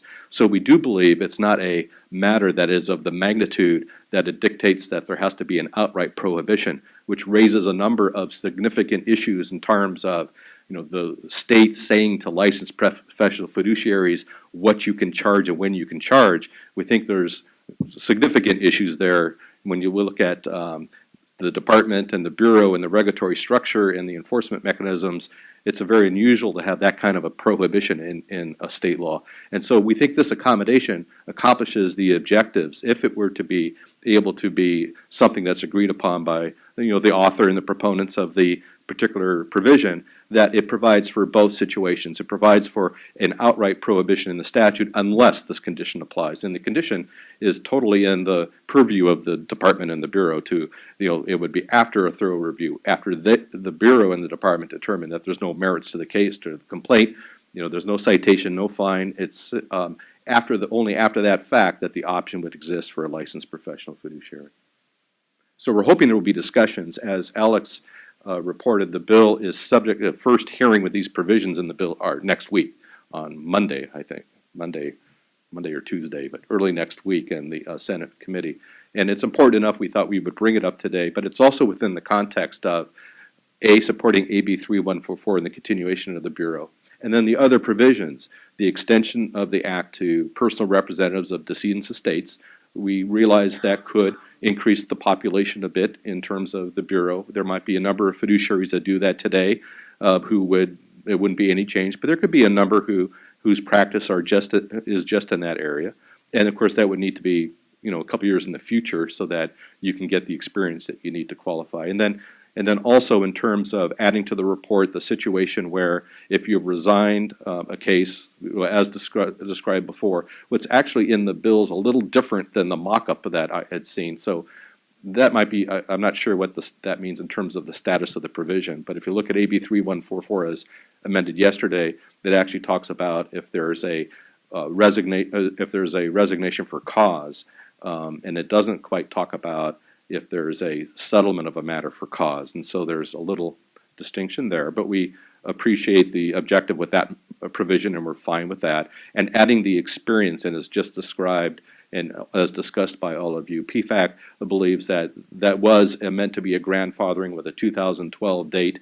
We believe that's a good entry mechanism for those to become licensed professional fiduciaries. It's consistent with the mission statement that's been adopted for 2018 to 2022 that you all have been looking at, and the Bureau's adopted, and so we endorse that as well.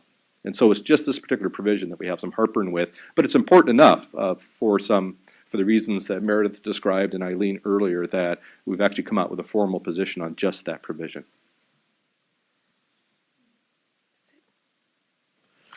Wow, awesome. Thank you. We learned so much today. Yeah, thank you for allowing us Thank to you. speak. Thank you. Thank you, Alex. Thank you, Mary. Thank you. Thank you so much. So, the advisory board member, I think can we take a 10 minutes break? Okay? So I'll take 10 minutes. Oh, I'm sorry. Is there any other public comments? Okay. We take a break, 10 minutes, come back.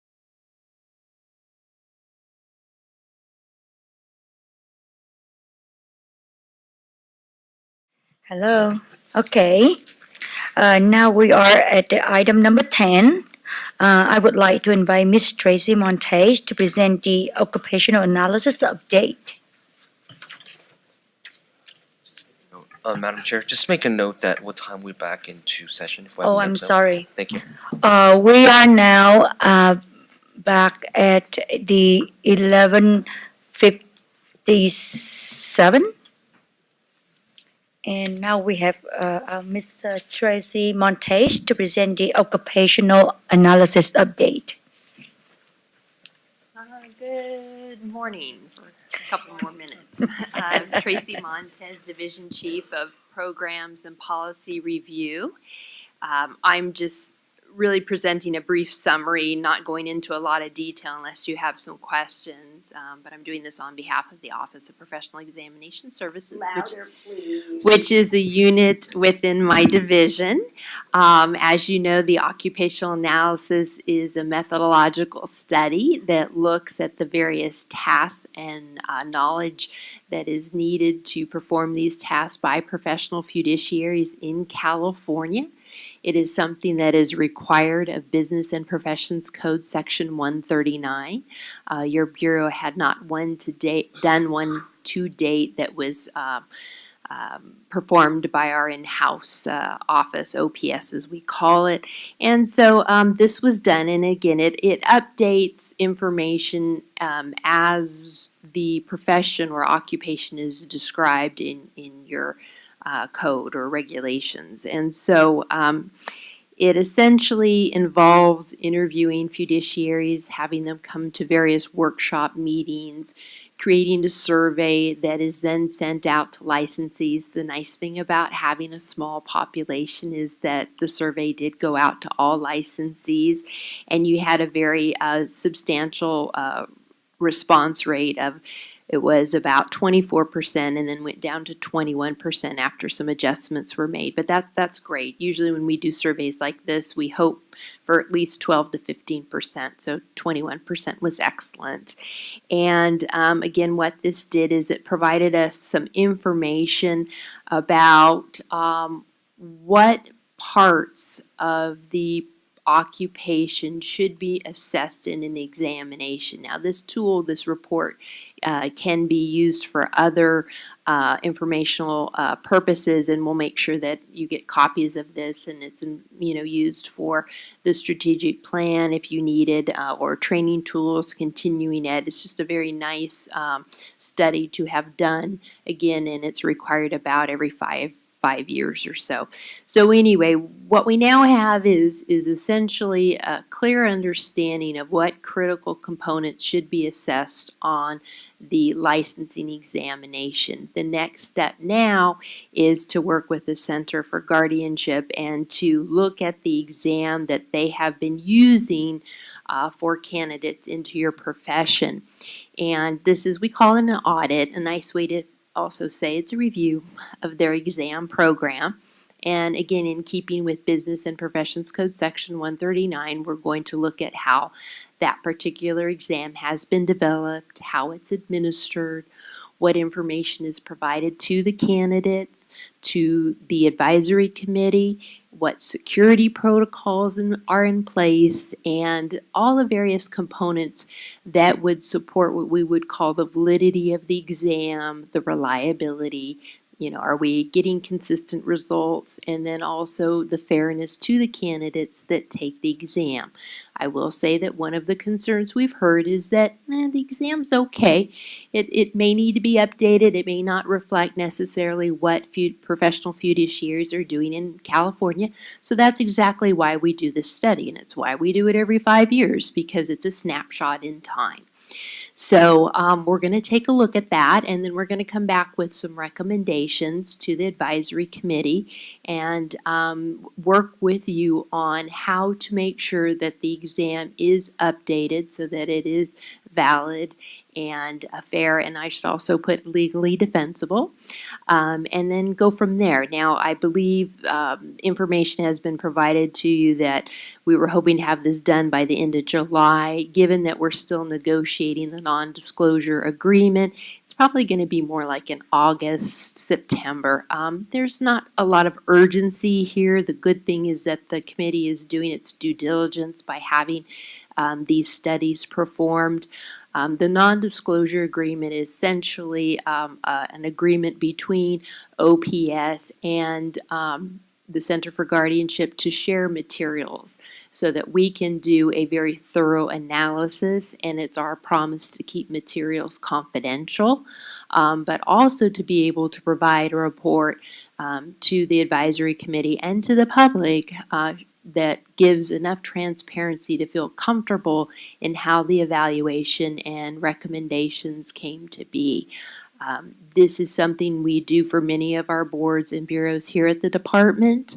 It's not something special to your bureau. It's also although Business and Professions Code Section 139 is California. It is based on national testing standards and protocols that are used by many regulatory agencies or even private industry. The courts will sometimes look at these particular guidelines and technical standards that have been developed when they're looking at any kind of situations dealing with testing, hiring, selection, and so forth. So again, you're putting yourself right in line with the code and all of our other programs. So I'm not sure if you have any questions, but I'd be happy to answer them.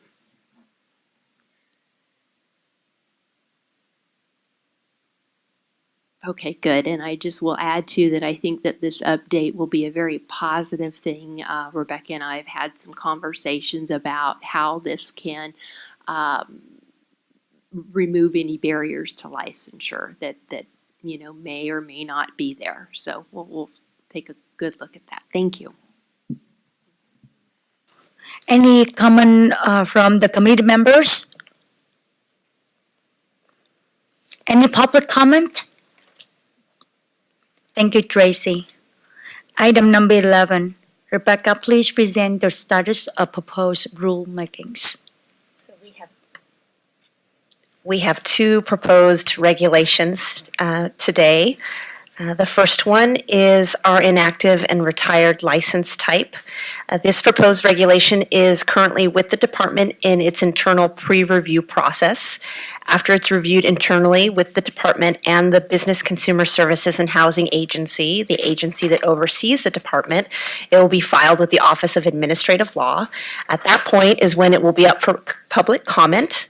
Angie and I check in quite a bit on the status to ensure it's still moving, and as always, we'll keep you posted. Any questions? Okay, moving right along. Our client notification regulation, which is clearly everybody's favorite. Fred has revamped the proposed language significantly, and we'd like to get your feedback. We're trying to make this regulation as simple as possible while ensuring we are following the requirements of the law, and I'll let Fred lead this discussion. Okay, so since our discussion last time, me and staff has sat down and decided to start from scratch, and we have based this version of the regulation off of the Board of Accountancy's regulation on BPC Section 138. And in essence, this regulation would just go ahead and require that a written notice be sent either by mail, in person, or via normal mail, or that a written notice be included in all official written correspondence or in any type of email letterhead or in any contract. So that's in essence is the regulation. So at least as far as we could see it, we try to make it, as Rebecca said, we try to make it as simple as possible, and also accommodate as many of the questions and concerns that were raised in last meeting's discussion.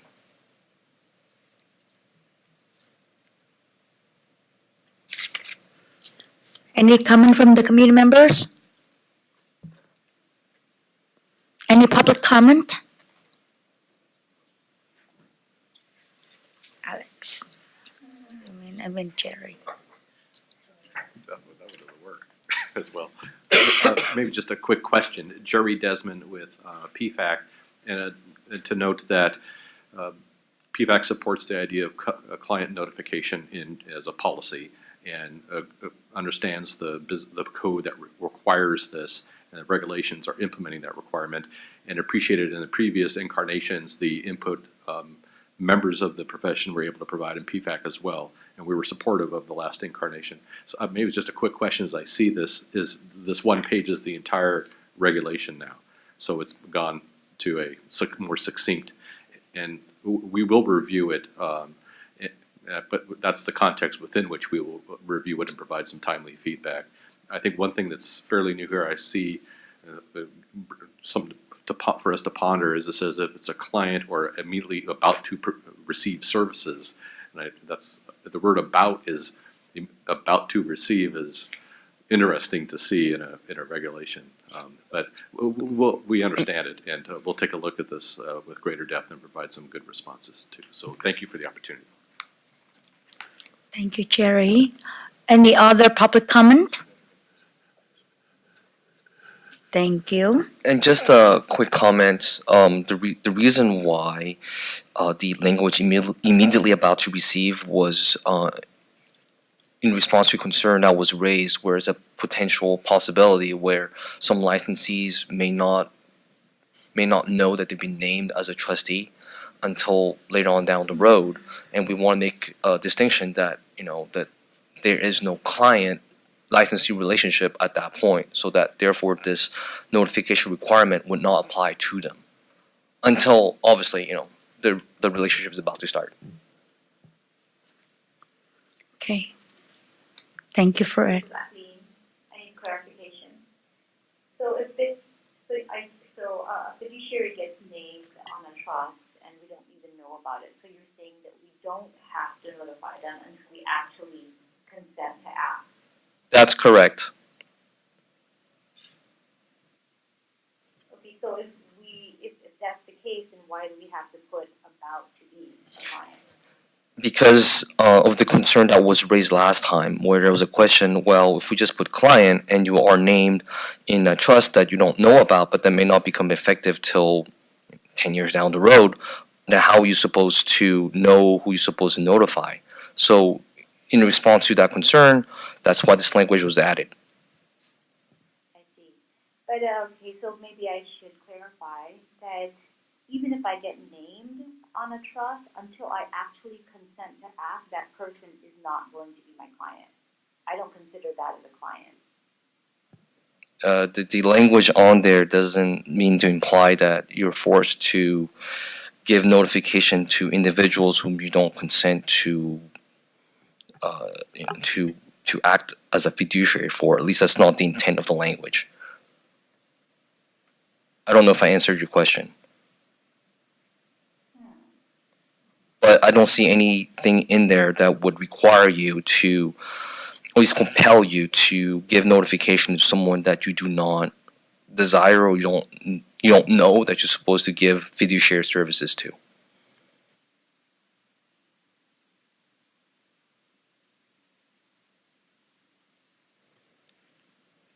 Any other comment? Okay, move on. Thank you. Oh, sorry. I wonder if we could just clarify what a client is, because again, if you are, until the person accepts the nomination or accepts the consent to act, you're technically not a client. The definition, the definition of Maybe I'm client, too lost in this, so I apologize. the definition of client is listed in subsection A. And the definition is someone who is receiving or is immediately about to receive fiduciary services.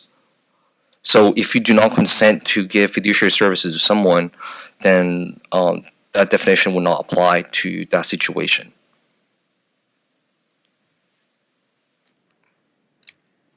Hi, this is Jordan.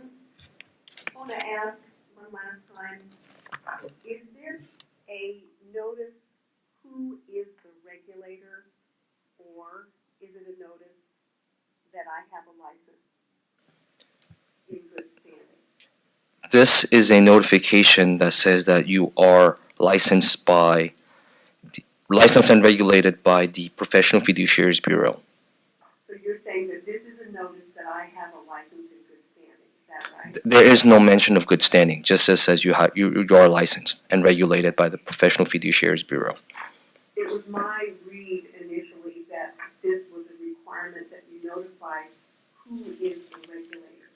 That is, that the Bureau licenses fiduciaries, like you would say, at a facility, the ombudsman looks over things, stuff like that, or at some other profession where you say, like the lawyers have to say, I am regulated by the State Bar of California.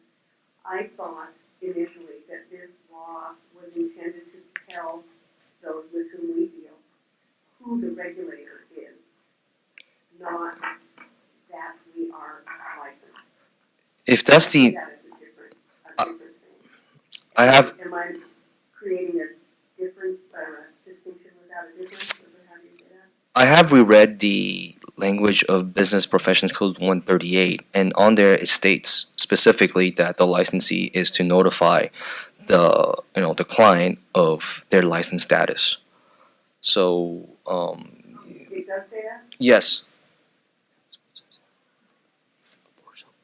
Well, does that mean that this is something that needs to be updated on an annual basis? Because I was thinking if it was about your license status, that the language would have said things like the timing around your informing client. I misspoke. It's more like you're just licensed. What I meant by license status meaning whether you're licensed or not by the state. Would you just tell them one? Excuse me? Would you just tell each party, each client, each whatever person requires notification, would you just tell them one? Right. It's just one notification.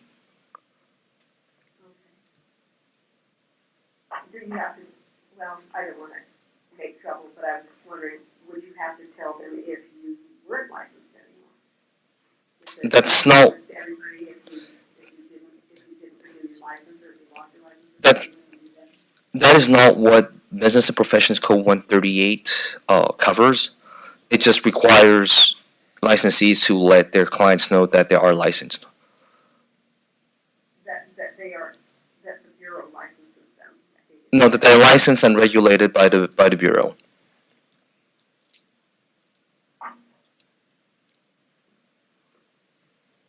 just one.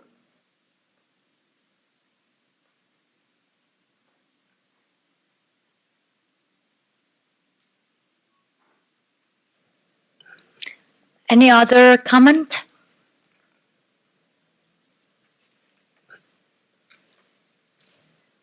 Okay, Rebecca, we move on to the item number 12, strategic planning. So our strategic plan for 2018 to 2022 has been included in your meeting materials. Hopefully you've had some time to peruse it. There are two policy areas in which I think the formation of subcommittees would be helpful in reaching our goals. So I'd like to have a brief discussion about my ideas for the two subcommittees and to get your feedback on how best each subcommittee can focus its efforts. I promise not to put you on the spot right now to volunteer for a subcommittee, but I respectfully ask that our members consider participating. And I hope that you'll email me or call me after the meeting to let me know if you're interested. I'm looking for one volunteer for each subcommittee to partner with someone on our staff. The first area we identified in the strategic plan is the creation of an apprenticeship program as a way to grow our licensing population. When talking with fiduciaries, I'm struck by how many of them credit mentorship as a viable way to bring new people into the profession. I recognize that our licensees have a wealth of knowledge to share, and I'd like to explore how best to harness all this wisdom. How do we encourage licensees to mentor potential licensees? And what parameters do we set to ensure that potential licensees are receiving constructive membership? So the second area we've identified for a subcommittee is to review our continuing education requirements. I understand that a continuing education subcommittee was formed several years ago to look at the educational requirements themselves. But I'd like for this subcommittee to focus more so on the process by which the Bureau approves continuing education providers and their courses. Our approved course providers are listed in regulation, while individual courses are approved on a case-by-case basis as they're submitted to us. I'd like for the subcommittee to review the current regulations and to prepare draft guidelines for the Bureau's use in approving continuing education providers and their course offerings. Does anyone have any suggestions regarding the focus of these subcommittees or any ideas they'd like to contribute?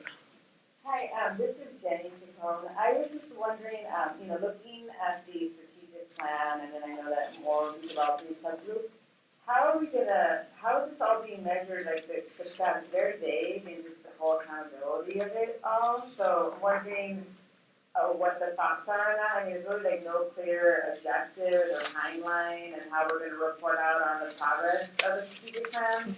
So I'm wondering, what are the initial thoughts for that? So the strategic plan that you see is just the basic plan that lays out all of our goals and objectives. Since then, I think it was on the 21st of May, we met and did our strategic action planning. So we have actual tangible things we're going to do this on this. It's a list and it's got timelines. I'm happy to share that. But we do have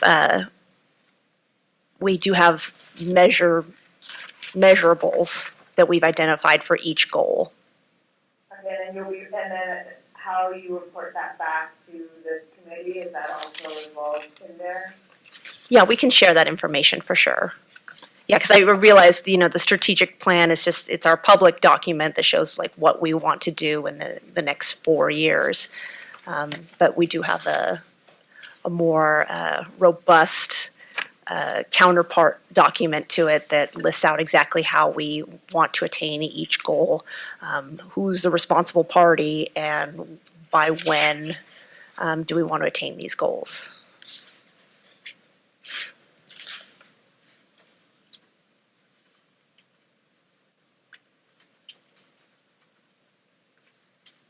So as I mentioned, I won't put anybody on the spot today for volunteering, but we can certainly revisit this item at our next meeting.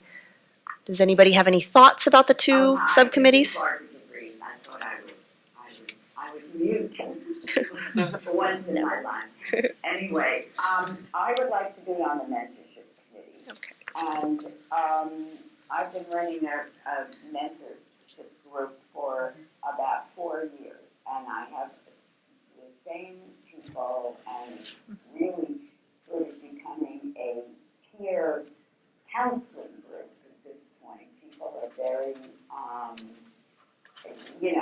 they're steeped in the profession now. The nice thing would be if we could get CEU credit for attending. I think we would get lots and lots of people that would come. So, and if the mentors could also get a credit for running this, it would be great. So anyway, I'm going to ACFA for the month of July. So if this doesn't have to happen that fast, I'll be happy to chair the mentoring committee. This is Donna. I would also like to join I think you only asked for one person, but for the apprenticeship, I'd like to join the offer team. And this is Donna Kell. Education is near and dear to my heart, so I would be interested in the education program. I love it. Thank you, guys. So no takers on continuing education? Oh, no, I'm saying I'm interested in Oh, I'm sorry, continuing I'm so sorry. education.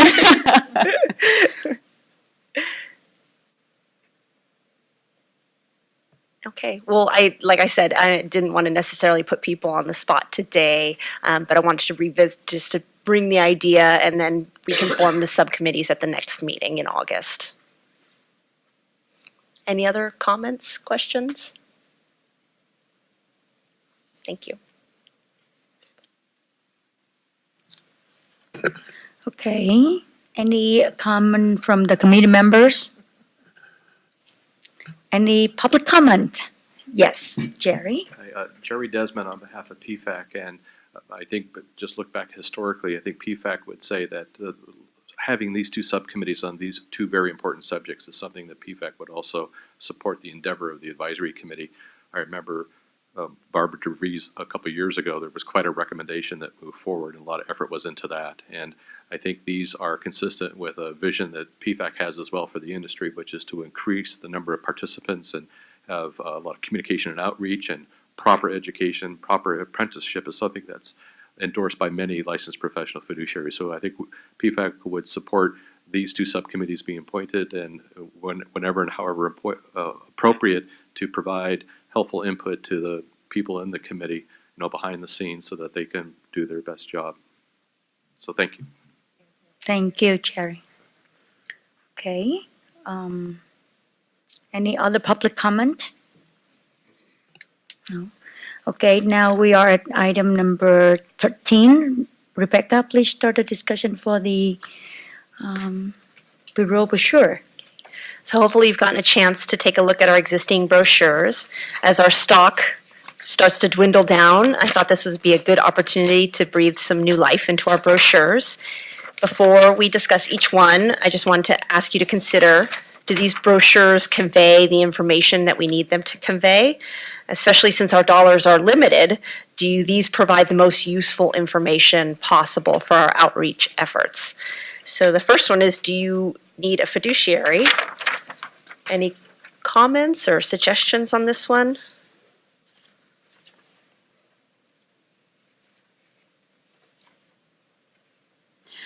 This is Dawn. Rebecca, it's not so much a comment, but I was wondering, is this available for fiduciaries to purchase to give to their clients?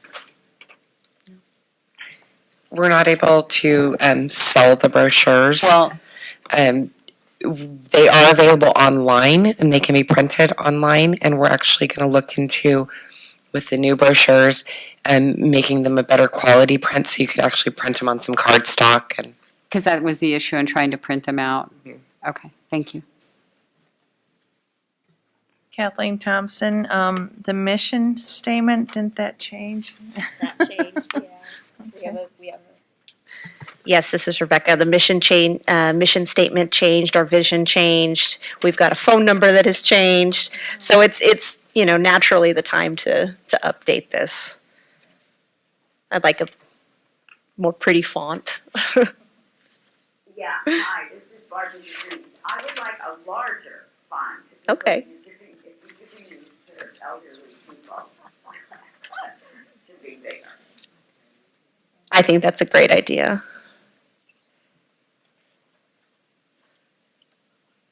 Okay, and then the second one, do you provide fiduciary services and need to be licensed? Hi, this is Jenny. I just had one question. Hello? Yes, go ahead, please. So I was just wondering, regarding the graphics, why is particularly a focus on like Filipino clients versus a more, both of the sets have more like Filipino clients on it? Yeah, I don't know why that appears to be the case. I thought we could update the photos as well, just to, freshen them up a bit. The pictures are, Just to be more diverse, humane sector, you know what I mean, it's a good time to do the diversity, then try to make it, you know, more reflective of the fee Yeah. as well. This is Dawn. I think if you look on the inside brochure, it does counteract what you see. It's a nice blend.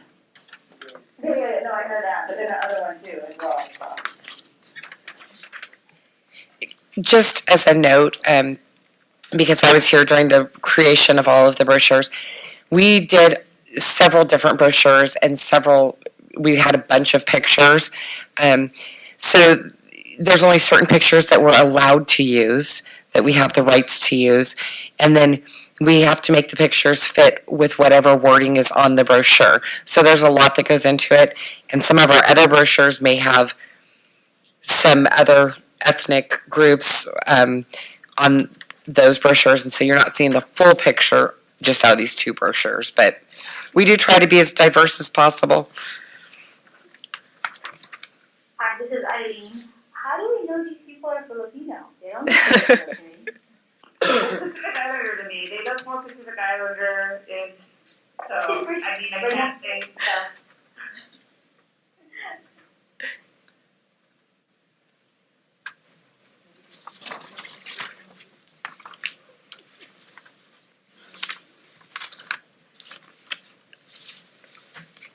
Okay. So one more item. I thought it might be beneficial to create a new brochure altogether that would entice people to apply for licensure. So what are the benefits of becoming a professional fiduciary? I know I've had some preliminary conversations with PFAC about this.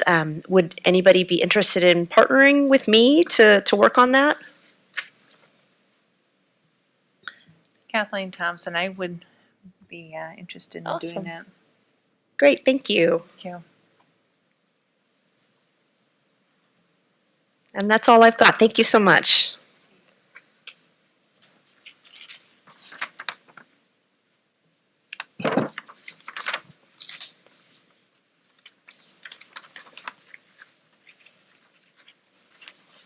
Okay. Any other comments from the committee members? Any public comment? Thank you.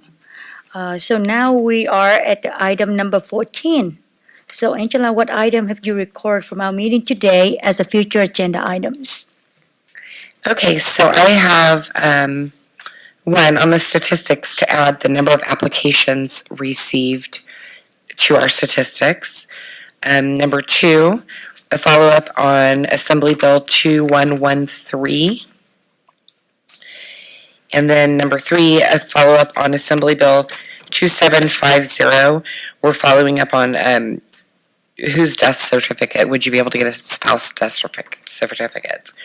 And then number 4, to share some of the information from our action plan, whether it be the whole action plan or just the milestone dates or what you wanted to share with that. And that is all I had. Is there anything I missed?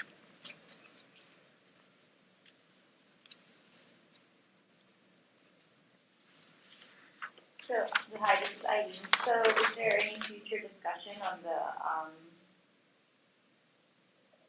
AB 3147 building clients for responding to complaints? By that time, it would be completed by the time of our next meeting. Oh, it would not? This is Rebecca. The legislative session ends at the end of August. Okay. Yes, we would be very much nearing the deadlines at that point. But this will absolutely be an item on the agenda for next time. It's an important bill, so it'll definitely be on the agenda.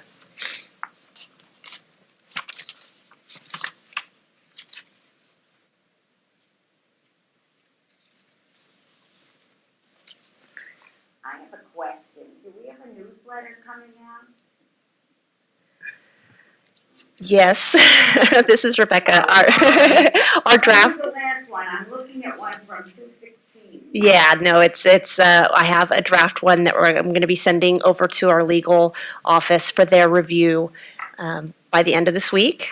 And then after legal signs off on it, then it goes to Department of Consumer Affairs' publications office, and they will make it all beautiful for me, and that'll take a couple of weeks, and I'm hoping that it will be disseminated by our next meeting.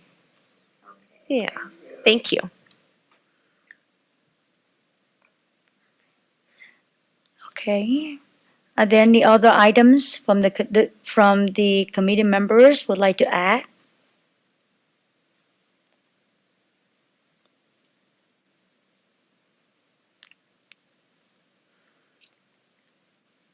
Is there any public comment?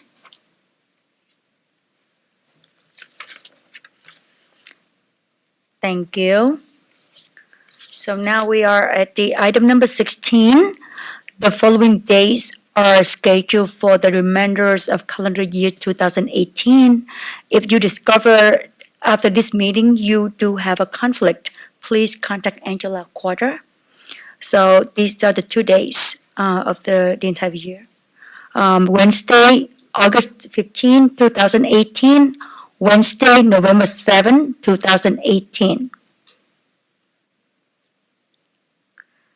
So we are at item number 16. Is there any public comment on the items not listed on the agenda?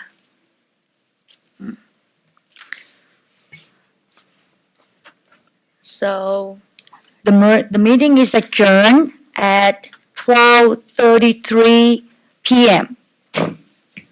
Thank you.